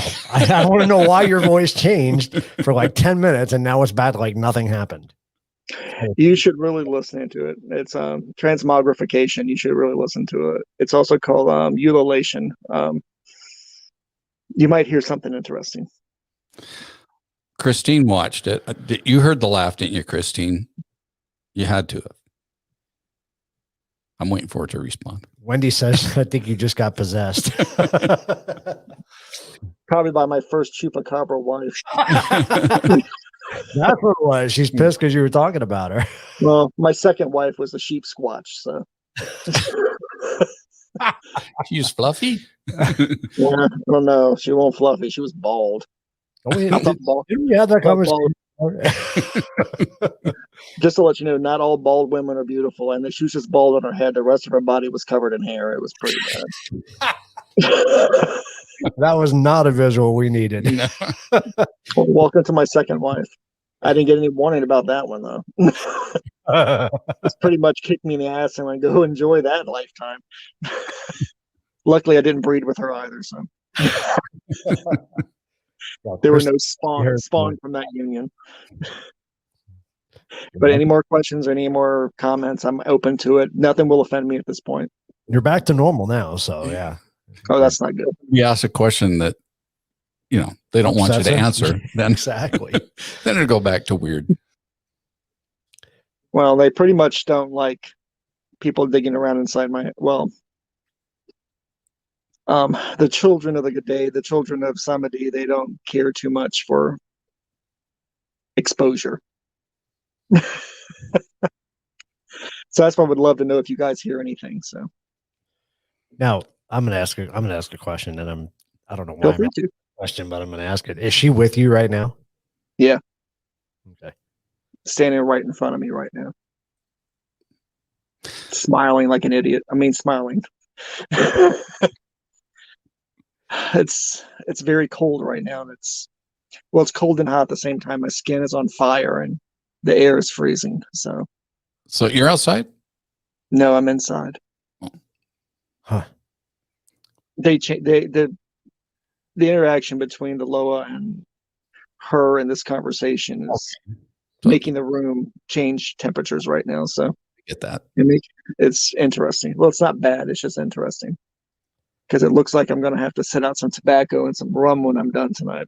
I don't have any chickens in front of me, so I won't be swinging one of those over my head. Yeah, do you want to talk about some of the pictures you sent?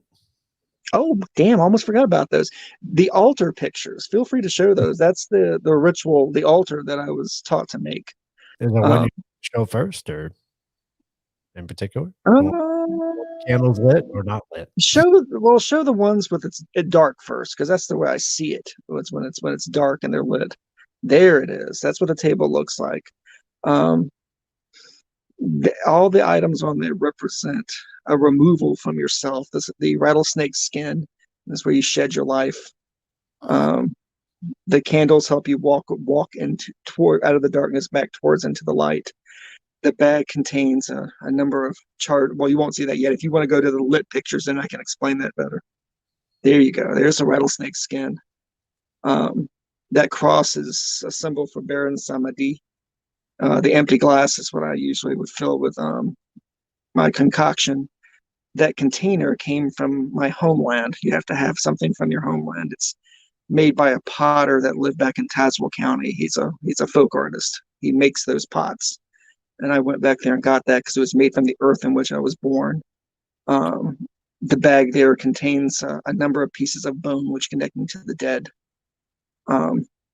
If you want to go to the other angled shot to that, where it's looking at that, there you go. So you can see it a little bit better.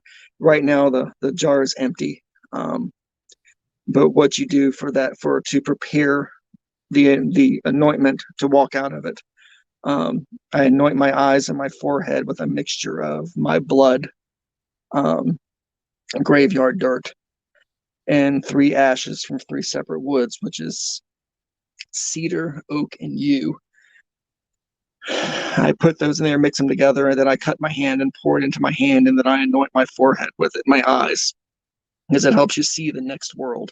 When you anoint your eyelids with it, it helps you see the next world, and you anoint the back of your hands and the front of your hands with it. It helps you reach into the next world. You anoint your feet with it, and it helps you walk into the next world.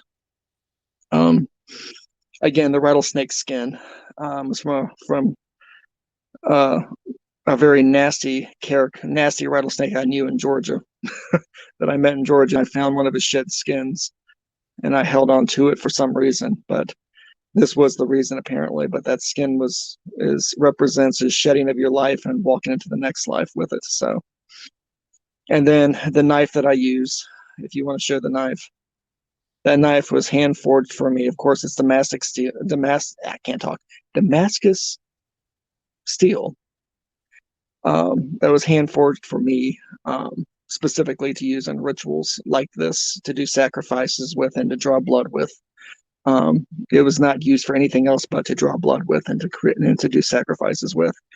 It's had to be cooled in my blood and in my flesh, and it had to be forged of my blood and my flesh. So I actually had to bleed into a jar that the guy that was forging it for me used to cool it and to mix into the metal when he forged the Damascus steel with it. So, Oh, wow.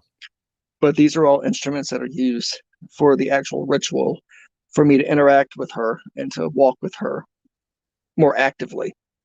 That I can be the one to interact with her and her not just interacting with me, that I could pull into her, I can walk into her world and walk with her into the spirit realm. So, Very interesting. You're going to like this question. Mhm. Which one? So Christine's asking, do you think a spirit guide can also be a type of guardian angel?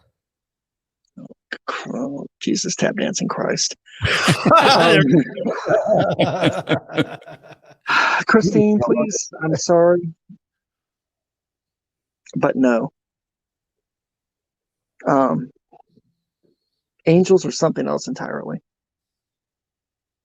In all honesty, here it comes. Damn it. Remember in the beginning, I gave a disclaimer that I may offend some beliefs out there. Well, here it comes. These are my personal beliefs and my personal experiences. It is not to reflect upon you. I still love all of you. I hope you all still love me after what I'm getting ready to say. But there's no such thing as angels. I have seen many spirits and seen many inhuman things in the next world, things that were created, things that were not born. And I believe that the Christian faith took these spirits from other faiths and from other parts that people believed in and assigned them names such as angel to incorporate within their belief system. The Christian, the religion. This is a voodoo term. This is not a racist term, but here we go. They do not fit within the realm of the white god. The white god took too much. They took too much. God damn it. But he's considered the white god, and that's because of the representation of color, not skin color. So don't everybody go, oh God, he's a racist. No. My wife is Polynesian, and my kids are half Polynesian, and I'm a pale white guy, so no, I'm not racist. But no, I don't believe they're guardian angels. I don't believe any angelic forces can do what they do whatsoever. I believe if you call upon an angel or call upon a guardian angel, you're not calling upon an angel, you're calling upon something else in the spiritual world that appears to you in that way, because that's what you're bringing with you at the time. You're bringing with you an image of what you expect them to look like and respect them to interact with you like. But they're not angels. An angel, though. I'm just going to say. Christine says you can never offend me. I have an open mind about everything. Love you. See, she's proof that angels exist. Okay. In this realm. I'll tell you what, all the batshit crazy things I've experienced over the decades, and I've seen some crazy ass shit. There's only 10 things in life that I don't believe in, and unfortunately, angels are one of them. Well, Wendy's going to disagree with you, and next time we have Wendy on the show, we'll have to talk to her about this. She said she's actually seen an angel, and it's not evil. Well, I'm not saying that it's evil. I'm saying it's appearing to you as it's showing you what you expect to see. They're giving you what you're giving them. If you expect them to see this creature of light with wings and a halo, they're going to appear to you as a creature of light with wings and a halo. But that's not what they are. And I'm not saying they're evil. I'm not saying they're good. They're a reflection of what you're bringing. Right. So if you're coming to them with an evil intent, you're going to get, Ready Kilowatt biting you in the neck. I mean, you're going to get what you bring to the summoning. You're going to get what you bring to the calling. but and if you want to assign it a name, if it helps you to relate to it better, and you want to assign it a name and call it an angel, if it makes you feel better, it makes your interactions with it more peaceful and more healthy and more positive, then by all means call it that. Right. But I don't believe that's what it is. Boy, that probably started some shit. Well, we're getting some people that disagree with you, but they say they respect your opinion. Eric on the story says that. Wendy said she's not saying it's evil. It came to me when my mom passed. So Yeah, I mean, people are going to perceive what these things are by what they were raised to believe they are. As I'm saying, they're not evil. They are what they're appearing to you. They're blank slates. They're tabula rasas. They're nothing but sources of information and insight.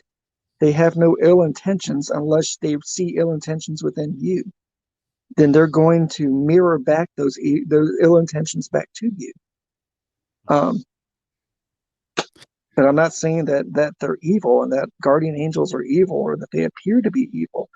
They're just giving you what you're bringing to it. You're bringing your positivity and light, and they're reflecting that back to you.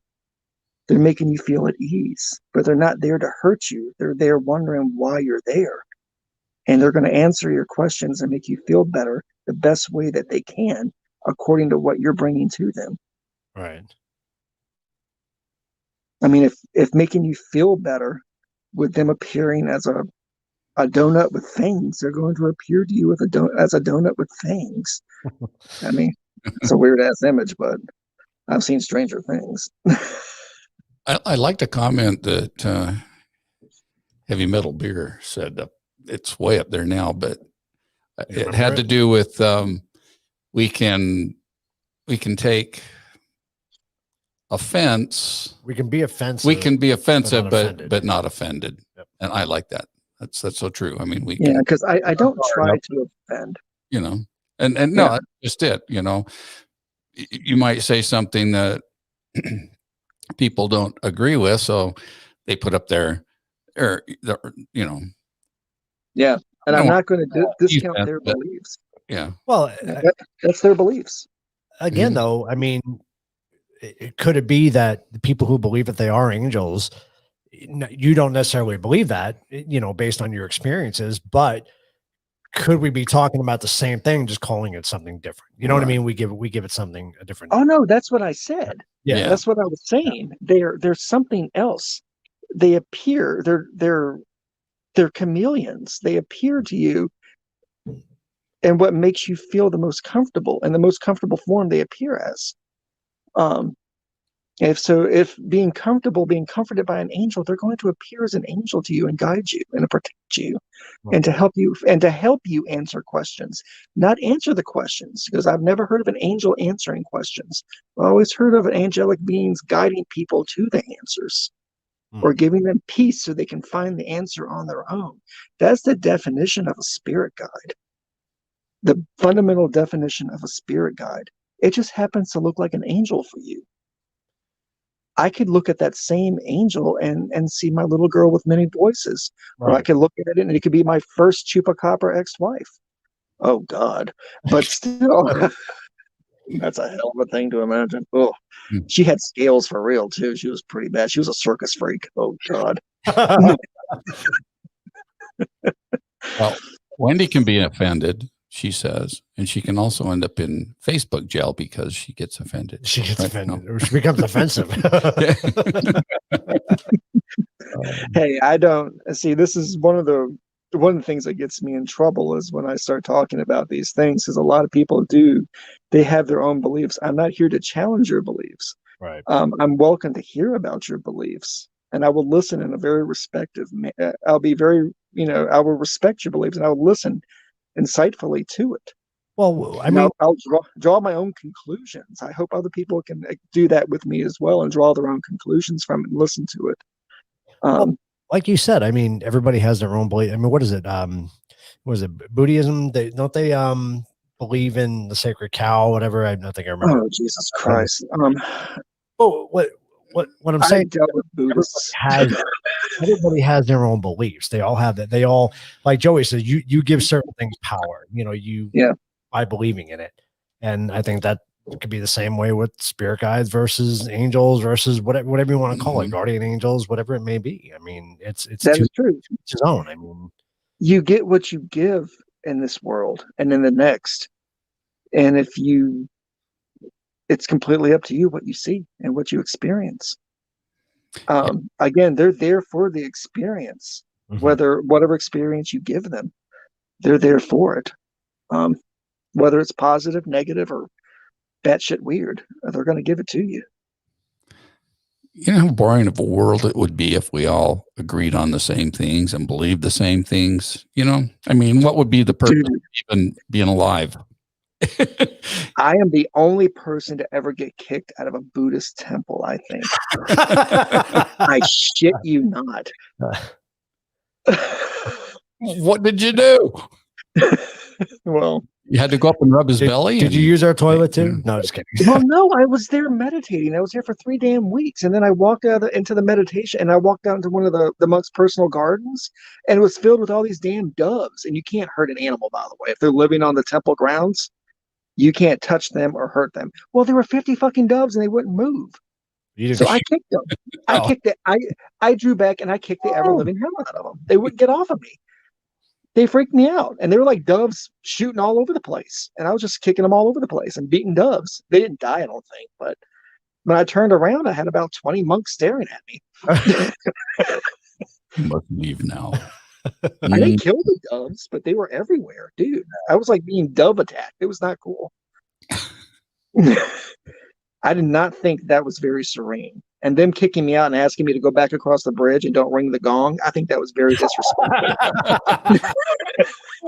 I made this trip just so I could ring the gong. They just told me to go back over the bridge and don't ring the gong. I went, oh shit. I can't come back there. You know you're in trouble. The Temple Valley, that was an experience and a half. And I was, yeah, but the Buddhists don't care for me. It was the dove's fault. I mean, shit. I mean, why would you have 50 doves on the property? I mean, put them in a cage or eat them or do something. I mean, shit, get them away from me. I don't like birds. Well, I think some birds are tasty, but that's why you didn't shoot them. I was trying to shuffle through them and they were jumping on me. And I was just trying to make it over to the freaking meditation Buddha and sit down in front of it. So, they were connected to you spiritually. Well, I had my spiritual ass sent right back across that bridge. And then they had the gardener bring my damn clothes, bring my backpack across the bridge and throw it over there to me. And I went, well, screw you too, buddy. Oh, that's even worse.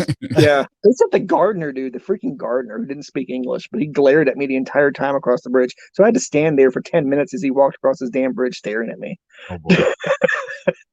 That was so uncomfortable. And had all these I had a bunch of people chattering in Mandarin at me going, wow, he really screwed somebody over. Your face is posted all over the temple wall. Do not let him back in. Oh, man. I fed his damn fish. I mean, they had these koi the size of freaking sharks. I mean, they were awesome. But I don't like birds. Why can I picture Mike out there at the pond with his fishing pole? Dude, I tried to catch one with my fist. I put it in the water and it would suck your fist in. I tried to pull the fish out, but I ended up getting falling over.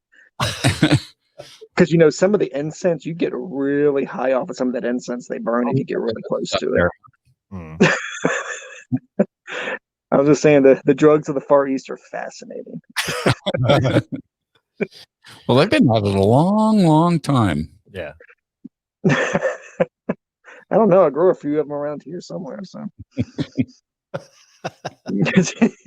I'm sorry. I digress. Does anybody have any serious questions? I promised I'd be serious and not tell any of the batshit crazy things in my life to make people laugh tonight. So Wendy did say she was offended that you beat up doves. And you know what? I've seen every bird ever since then, except for crows. Crows like me for some reason.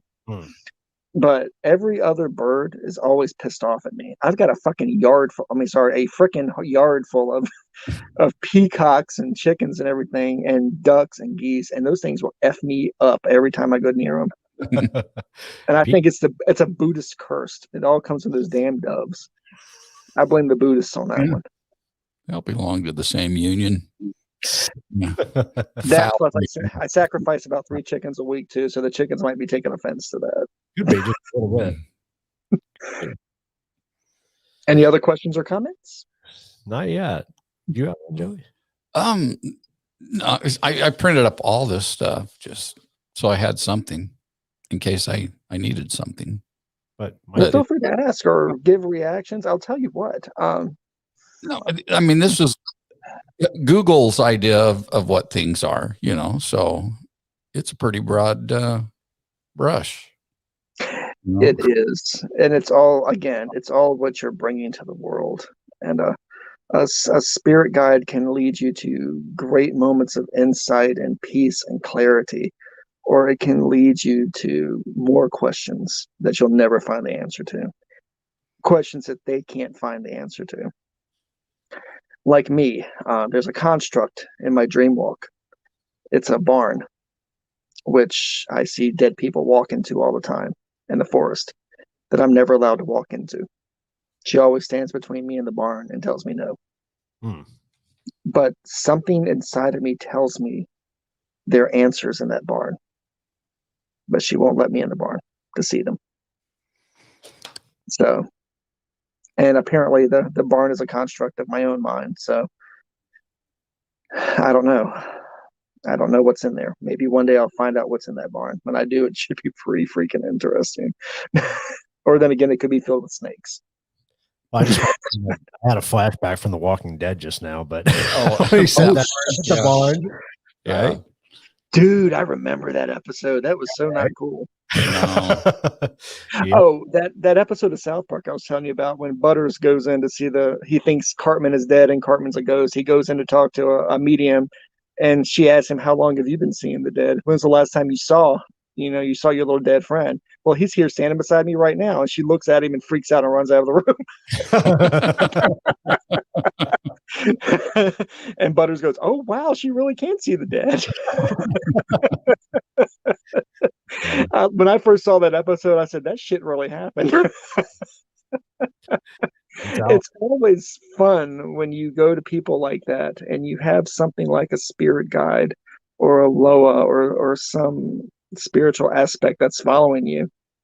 And you'll get them going, "Oh, I sense that somebody died, and now the dead are having sex on the counter or something." Or so I sense that somebody died here and their name started with a Z or some shit like that. But there's something with you, and for the briefest moment, it shows itself, and you can see their eyes getting huge because they see it. Because I'll tell you what, the spirits, both the spirits of the living and the spirits that were never living, the spirits of what was, what is, and what will be. That's what I was told is what they were. That's a line from Evil. Well, it's part of a line from Evil Dead too. Shit, I'm channeling movies tonight. But actually, that's what they're called. The things that are that were never living. They're the things that were, the things that are, and the things that shall ever be. They will not die. They will not pass on. They exist as long as there is an earth. They will exist upon the earth, walking between the shadows and the light, and walking again, like I was taught, walking in the shadow of the snake. So. Or you can ask me questions about my faith too, guys. I'll be happy to answer those. There's a lot of Hollywood misconceptions about the voodoo religion too. Yeah. Every once in a while they get it right. Eric Story says crows like Mike. That's kind of weird. Crows don't usually like people. My crows like me. They actually gift me feathers. They'll pull a feather out of their ass or their wing, and they'll actually hop up and drop it in front of me and fly off. So I keep all of them. I put them in my little box of trinkets, so as not to offend them, because I know they represent something greater in this world than what I'm looking at. Because crows are spirits unto themselves, and as to not offend them. So, wow, you didn't expect that, did you? No. Here's what Google says you have to do to in order to connect with the spirit guide. The first thing they say is think like an animal. That's animalism. Oh, it's not bestiality. Get your mind out of the gutters. Oh, no, I wasn't going there. I'm not trying to go out and have sex with a billy goat or anything. That's a little different. No, actually, that was talking about spirit or assuming the aspect of spirit an animal. animals. If you have a spirit animal as a spirit guide, Yeah, I've never them. heard of an animal spirit guide acting like an animal. But it's possible. Again, it's possible. It's each individual person. And like I said, not all of them speak. No. And I was just saying, if you have a spirit animal as a guide, that you approach it thinking as an animal would and not as a human would in order to communicate. Now that is interesting. I'd love to meet somebody with that experience, because I'm wondering if you approach them as an animal, would they be more of an animal? Because I know when you approach them as a person, they're more of a person. So I wonder what the exchange would be. You smell each other's butts, usually. I mean, wow. I want to be careful on that, especially if your spirit guide's a skunk. Right. Exactly. Or a fence swift, because fence swifts will spray you with shit if you pick them up. So.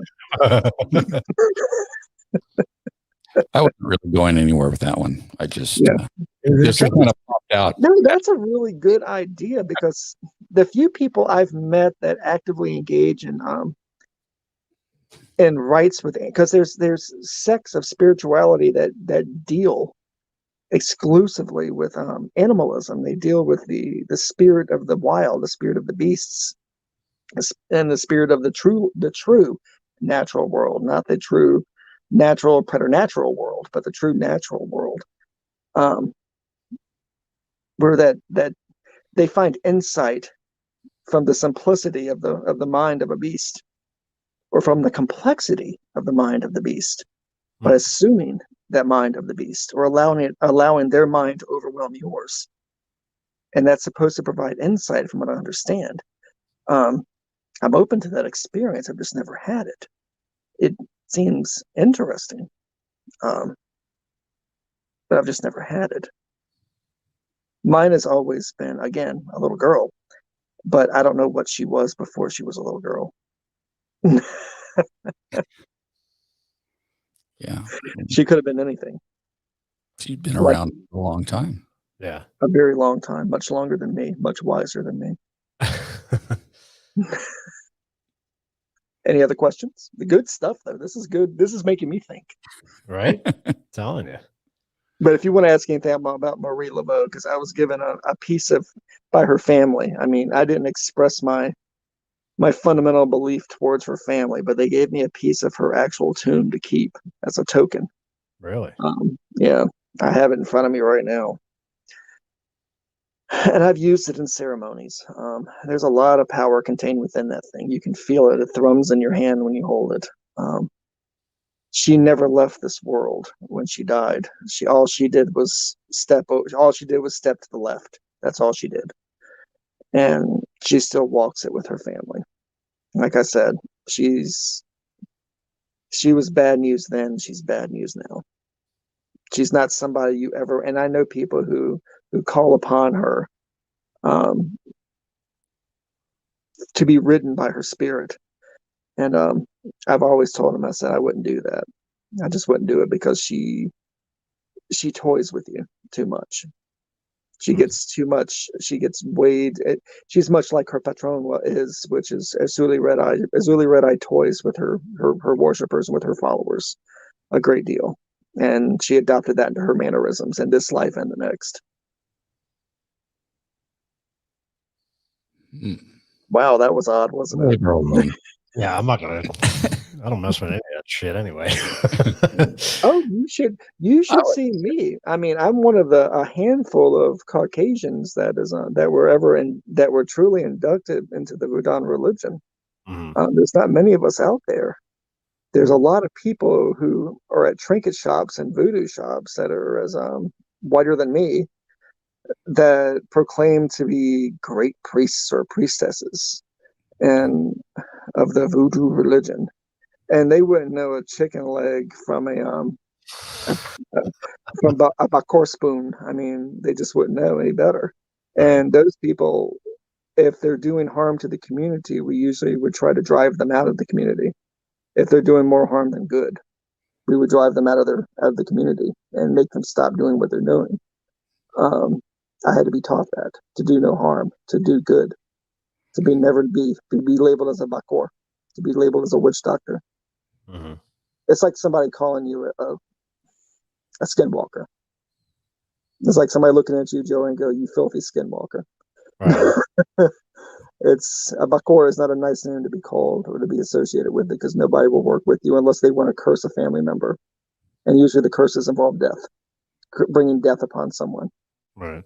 That's the only thing a bakor trucks in is pain and death. They don't truck in the healing at all in life. At least that's what I was taught. Wow. Well, Christine's a lot like me, I think. Yeah. She says she could talk for hours upon hours. No, she didn't say hours upon hours, but talk with you about this for a long time. I have a question though that came to my mind. So with your little girl, did she portray any certain ethnic features, having led you to where she led you? White is, I think white is not an appropriate color, because white is an absence of color. That's weird. So I'd have to say she's an absence of color, except for her hair, her lips, and her features are, beside her eyes, her features are only distinguishable when she turns her head at the right angle. But white is the absence of color, is the white absence of life. So she's the absence of color. She's the absence of life. And she doesn't like me to ask questions about her. Because it went weird again. Your voice went weird again just then. Okay, I'm really officially creeped out right now. Okay, seriously. You never know, this old farting drug addict can never have this much spirituality around it. Wow, that's crazy. Your voice is totally gone again. Yeah, it's a conversation that's best not had, but I don't mind having it. I guess so. I'll be scolded for it later. So, but it happened when I asked a question about her the last time. Yeah. So, I tell her. I mean no offense at all. No disrespect. No disrespect. Yeah, I'm pretty much sure you're going to get a really raging case of hemorrhoids and diarrhea after this. I don't need that right now. Yeah, please don't listen. By the way, that's an old voodoo practitioner's joke. Wishing diarrhea and hemorrhoids on someone. Wow. Is it still bad? Oh, it's bad. Yeah, it's yeah. Damn it. Now it's back to normal. Well, she's moving a lot in here too. She's shimmering from corner to corner in the room. We're gonna take the audio from this and we're gonna dump it down to your system and see if we hear something else. Because that is just bizarre. You really should listen to it again, because I'm pretty sure you're going to hear something interesting. Wow. And just remember, I did not call you out of your name. So if there's a voice that sounds like it's calling you out of your name, it's not me. Wow. I promise you it's not me. But no, it's... Oh, that's just crazy. Well, this is the world I live in. This is the world I have to... When I'm out dealing with my clients, I have to pretend as in here. This is the world that's always with me. All right. But I have to, when I go out and meet people, so they don't label me any more of a kook than I am, and to be able to do business with people This is part of the world I have to keep away from me. But I'm glad everybody here can experience it today. Well, this has been super awesome having you on talking about it. Yeah, it really has. But I've had a lot of fun. I haven't had a conversation like this since Papa Thomas died. So I haven't sat down and just talked randomly about stuff like this in a while. So, well, when we talked about having you on, I think it was exciting to us, and I think it was just it was a good thing to do. I really do. I think it was good. Well, I can be serious when I want to be. Isn't that frightening?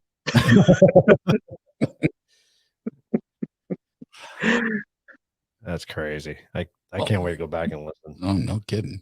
But you do need to listen to the audio. You need to listen very closely to the audio. Yeah. I think we've had everything today. I mean, in this episode, pretty much, huh? We've laughed, we've cried, threw up a little bit in our mouths. You learned that my first wife was a chupacabra. Exactly. Wow. Again, I'm just waiting for somebody on the Travel Channel to find her. I'm just blown away. Like, I'm thinking in my mind, Mike, we've had you on several times, and we had you on Parapalooza. We had you on, and that's never happened. Never. Do you want to know the truth? You know why it's happening? Oh, sure. This is going to make everybody sad, but I have always lived a life that's half in life and half in the shadow, half in death. And as of late, I've lived more of a life in death than I have lived a life and have lived in the life. So the barrier between the two is very thin between life and death with me right now. It's very, very, very, very thin, very permeable. And a lot of things are leaking through and making themselves more known as of late. So, wow. And I think you're seeing some of that tonight. In all honesty, you're seeing some of it tonight. Ooh, that got really deep, didn't it? Well, it did. I mean, we just, kind of skirting the whole. Look, I'm dying. Okay, everybody should know that. Okay, I have a systemic failure of several vital organs, including my kidney and my liver, and I've got a major issue with my heart, and my lungs suck ass. I get dialysis twice a week. I'm on all kinds of crazy, awesome pills and injections. I don't know how much. Well, I don't know how much longer I have left, but yeah, that's my life right now. There, it's out. I just want to make everybody at ease. It's out there. I'm okay with it. I want everybody else to be okay with it.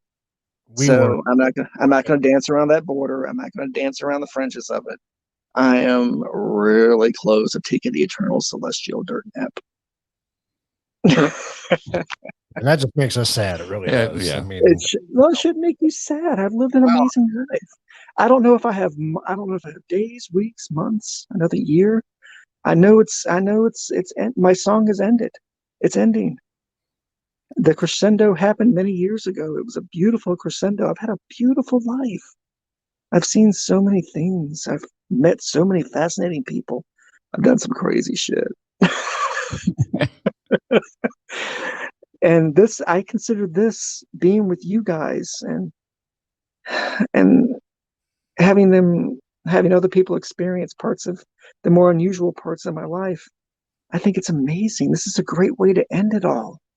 This is a great way. I love this. I love people that I love and enjoy hearing my stories and experiencing the same things or experiencing something like it, or having discussions, having debates about what was,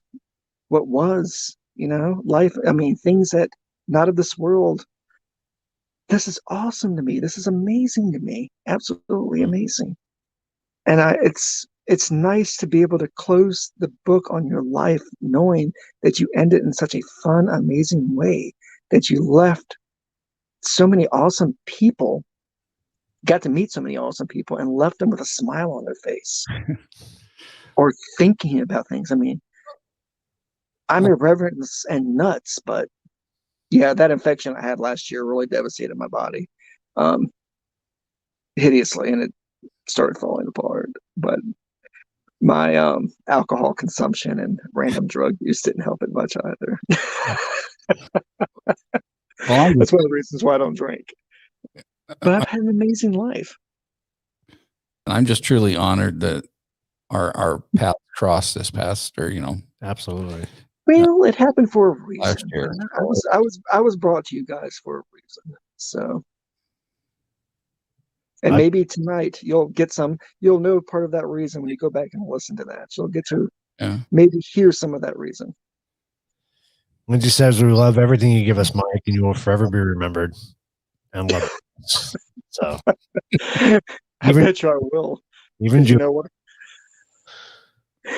I want somebody to take my ashes and move them to some of the states that I'm no longer allowed to come into. I mean, I want them to hang them up on a flagpole in front of the random courthouses. Temple. Yeah. And I want to have like a middle finger drawn on the outside of the jar. That I'm back. Right? Oh my God. I want somebody to scare to my ashes at all these courthouses and other locations I'm forbidden to go back to again, just so I can haunt the ever-living shit out of them. And I'm going to say this. If Travel Channel sends Zach Bagans to the location of one of my hauntings, I will kick his ass. So that's going to be worth watching because I will F him up. He won't have a reason to scream around with his head on fire screaming demon. I'm going to show him what a Bigfoot ghost can do. I will light his ass up. I have no doubt about that. There's just no doubt. I just want him to hear, did you hear somebody say, go fuck yourself, Zach? I think it did. Oh my God. Somebody had the need to shit my pants. Oh, that's funny. And now the real Bigfoot comes out. Right? Yeah, exactly. Sorry, this is my carefully crafted mask that I like to wear. So dresses like a human. I gotta shave this shit too. It looks bad. I'm not going to the next life looking like this. We wouldn't recognize you if you shaved. I'm gonna shave my fucking eyebrows too. It's gonna be full tilt. Pluck my. I'm gonna be completely hairless. I'm gonna leave this world naked as hell. True to the name, huh? Yeah. You damn right. Wendy says, "Come haunt me, I dare you." That's not an issue. Be careful, because I will be manifesting as various smells.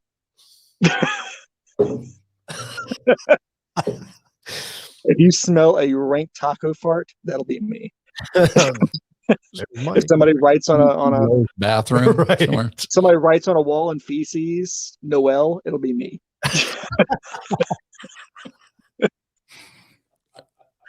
If it smells like somebody took a fresh shit on your face, that'll be me. If you get diarrhea for like 6 months straight, that'll be me. I'll be haunting your asshole. That's Mike, all the way. Sorry, you're gonna definitely want to do some rated R and rated X towards the end of this conversation. Hey, guess what? All my clocks just stopped. Really? Yeah, they all just stopped ticking. All of them? I mean, that means I have 5 in this room, and they all just stopped. The electric? 2 of them are. Huh. Well, screw you too, buddy. It got really quiet, too. It got really quiet. That's weird. Yeah, it's crickets chirping in here right now. It's dead quiet. No pun intended. Did your power go out? No, it's not, because other things are working in here. Just the clock stopped. Whenever that happens, there's usually a manifestation of a Loa. I can't wear a watch anymore because every watch I wear stops. Is that we need to stop, or what is that what that's saying? No, it's very sad in here right now. The air is mourning right now. The air around me is in mourning right now. Screw it. It's all morning. Everything is calmed down. Again, you really need to listen to all of this back because I don't know what you're going to hear or see. If you see something looking over my shoulder, if it's something, if you don't know you need to look at a medieval woodcutting of something called a Maori. If you see that over my shoulder, you really need to give me a call and tell me that you see it. I'm not gonna lie. I've been looking over your shoulder all night Yeah. ever since this started. So Well, I've had a dealing with a Maori before, so they're dicks. I had to go talk to a couple of old Irish women I had to deal with one time, and Or they these made Maoris are New Zealand? That type of Maori? no. No, okay. I'm speaking with a bit of a mountain accent right now when I try to pronounce the name. It's where the word nightmare comes from. It's the last part of it. Mare, not as in horse. It's Maer something other, something other, something other. I can't think of it right now, but it's pronounced Mari or Mary. And they give you bad dreams, and they feed off of it as they give you bad dreams. They have one hand on your forehead at night and one hand around your neck, and they give you bad dreams as they feed upon you. So I picked one up I think because I took a shit on something I shouldn't have taken a shit on, literally. And, and yeah, I desecrated a couple of things by accident because I was drunk. And I had to go get some advice on how to appease them and make them move on. And so it took some work to do, but I got the little ass cracker off of me to move on someplace else. So yeah, I'm pretty sure I would attract another one with me and my foul mouth lately. So well, we'll let you know if we see anything when we play it back. yeah, they're pretty ugly little fuckers too. So nice.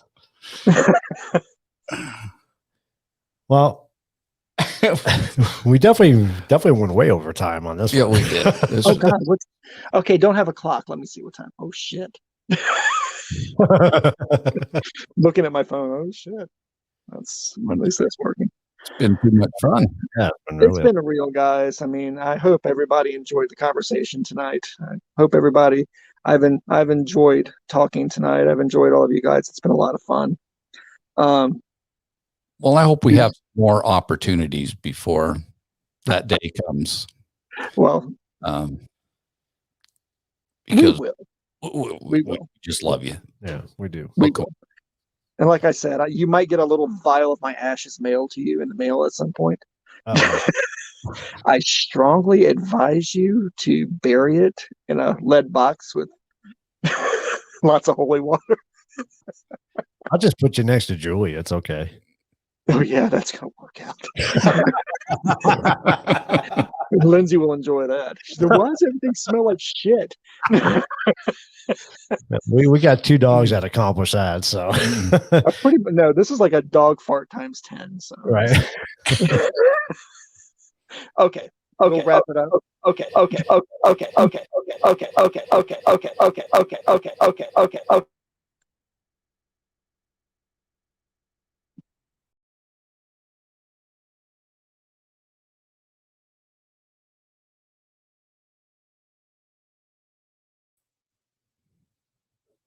Are we back? No, we lost him. We lost everything. What the hell? That's weird. We literally just. Can you guys hear us? Because we just lost. That is weird. Now you're echoing. We're echoing, Wendy. Can you hear us? Are we back on? Like we lost him. Yeah, we lost his him. voice went out, and then we cut out. Then we did. Wow. I don't know what that was. Can you guys hear us now? Are we back? It just went sideways. Yeah, no kidding, Mike. Wow. Hey, past life, thanks for joining us tonight too. What a crazy night. Wow. That's just nuts. It sounds fine now. Huh? Thanks, Benny. What Wow. was that? I don't know. That was just weird. I mean, he just literally, he was talking and there was nothing there. Then we lost him and then we lost us. It just went sideways, Yeah, just it got, like you said. got really So- weird, Mike. I don't know. So we didn't get asked the serious question. Maybe it was asking the question, Wendy. So Mike can answer the question now because he's on chat, though. Yeah, he's in the chat. So what was the question? It kind of went out when I was trying to read it, and then Wendy said, do you think you have bad spirits around you? I think was the Oh. question. Yeah, do Oh, you there think we you go. have some bad spirits around you? Was the original question from Wendy. Wow, it's nuts. yeah, we need everybody to go back and listen to this and see what they hear. Yeah, if you guys see something or hear something, please let us know. And we're definitely going to dump the audio down and really dig into it and see if we hear anything when the voices happen. Yeah, definitely make some comments in the comment section if you hear anything. It almost sounded like when he started going out, it was two voices. I kept like, Mhm. I was doing my ears because I'm like, am I hearing things? It's because I kept hearing like two different voices. It was weird. Wow. Yeah, Vinny, we need your ears on it. Yeah, for sure. So Jesus. Well, Mike says he walks with all spirits, Wendy. So I guess that would be good, bad, ugly, indifferent. wow, that was so weird. But now I'm speechless. I know. I don't know what to say. It's so freaking weird. Wow. Well, I guess that's an omen that it's time to wrap it up. No kidding, man. I'm still for it. I mean, ever since it first happened tonight, I was like, what is going on? It was just the weirdest thing. Yeah, it sounded, you're right, Christine. It did sound like two or three voices coming through. It was so strange. And it got worse. The second time it happened, it got worse. And then all of a sudden, just out of the blue, it would clear up. Yeah, when would get past that topic. When you asked about her. When I asked about her, that's when it spirit would guide. mess up. And then when he'd come back and kind of go to something different, then he would be back. And just call me Damien. Jesus. Oh, Mike, thanks for joining us Yes, tonight. we love you, Mike. We really do. That was awesome. And man, I just sincerely hope we have a few more opportunities to interact with you. Yeah, We will. I have a feeling. All right. I have a funny feeling we will. So, we didn't get to ask our audience Oh, we didn't. our question tonight. Should I grab them? Yeah. Okay. Hold Yeah. on. 'Cause we're working on a new set design. So we're going to do our live show without the green screen, but we need to have a new backdrop and all that. I got to put him here because his eyes still disappear. Oh yeah, no, because they're green. So you have Right. to turn them around. See the back of his head. It should show. His back of his head's fine. Yeah. Just those green eyes just don't work. So we want to have a contest, or not really a contest, but suggestions from our audience Yeah. He'll be part of our new set design and permanently. And he needs a name. So everybody send us a name and we'll vote on it. We'll see. Start now. Okay. Well, they could email it to us too. Yeah. Will he stand up? Probably not. He won't stand for that. No, he's going to stand there for now. All right. So go to the truthaboutbeer@gmail.com if you want to send in a name. And maybe on next week's show, we'll take a vote Yeah. and see what his name will be. Maybe we'll have the set Rufus. kind of set up next week. Rufus. Oh, man. I love the name Rufus. Mike the Naked Alien. There you go. He's not really naked, though, but we could. Anyway, send us your names. We'll vote on it next week, possibly. Yeah, we'll do it. And we hope you guys like the new logo, the new shirts. It's kind of a new us this season. We're doing things differently. So Quite a bit.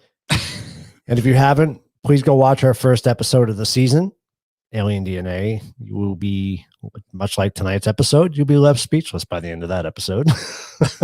Absolutely. And that is we need to give credit to Emma. We do. In that picture.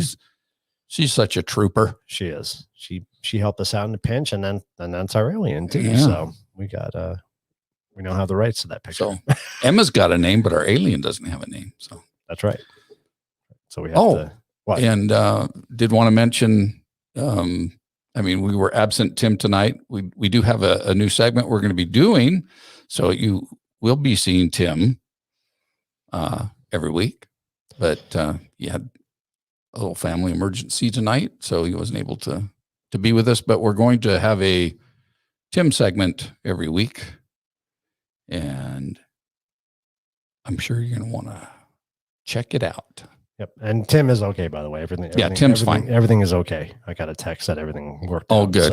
So we're good. So we don't have to worry about that, but everything's good. David says Allie the alien. So yeah, keep those names coming in. We'll vote on some names next week. That'll be cool. That'll be fun. So wow. What a show. Seriously. It's crazy. Well, we want to thank you guys for joining us tonight. We went about a half hour over what we normally do, but it was worth it. Yeah, it really was. It was a lot of fun. I think we caught some crazy evidence in there. No kidding. We almost make an episode out of this. Right? Going through everything. You never know. Wow. So let's we got some plans for this weekend. We're some more going fun to stuff. Acadia and the American Flag Museum. Yeah. So that's gonna be fun. And then tune in next Tuesday. We have George, I believe, Schoplin. I think that's how you say his last name. Pronounce his last name. I know he's on some episodes of Ghost Adventures, and it's going to be lots of fun. By the way, Lindsay wants to talk to you about that, so you guys need to hook up. So, about what? About George. Oh, about George. Just get some insight. Oh, okay. So, yeah. So that. Wow, I'm still kind of floored. Sorry, guys. I'm still. Yeah. Well, this has been TTABA, the unexplained. Number 32. We don't have the button here. No, sorry. No, we just number 32. Craziness. So until next week. This has been. Oh, I already said that. You already said that. Till next week. Cheers. But we'll show our para family and then we'll take you out. Not literally, but figuratively. Anyway, here it goes. See you next week.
Wondering where to find the Truth About Beer and merchandise, you've come to the right place.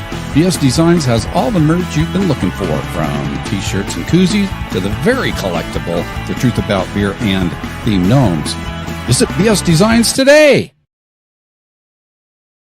Whether you're an aspiring paranormal enthusiast or a seasoned professional, or perhaps you're just looking to add to your equipment inventory, look no further than Ghost Hunters Outlet. They have all your equipment needs. For a limited time, mention the word beer in the promotional code for additional savings. And be sure to watch The Truth About Beer and on YouTube.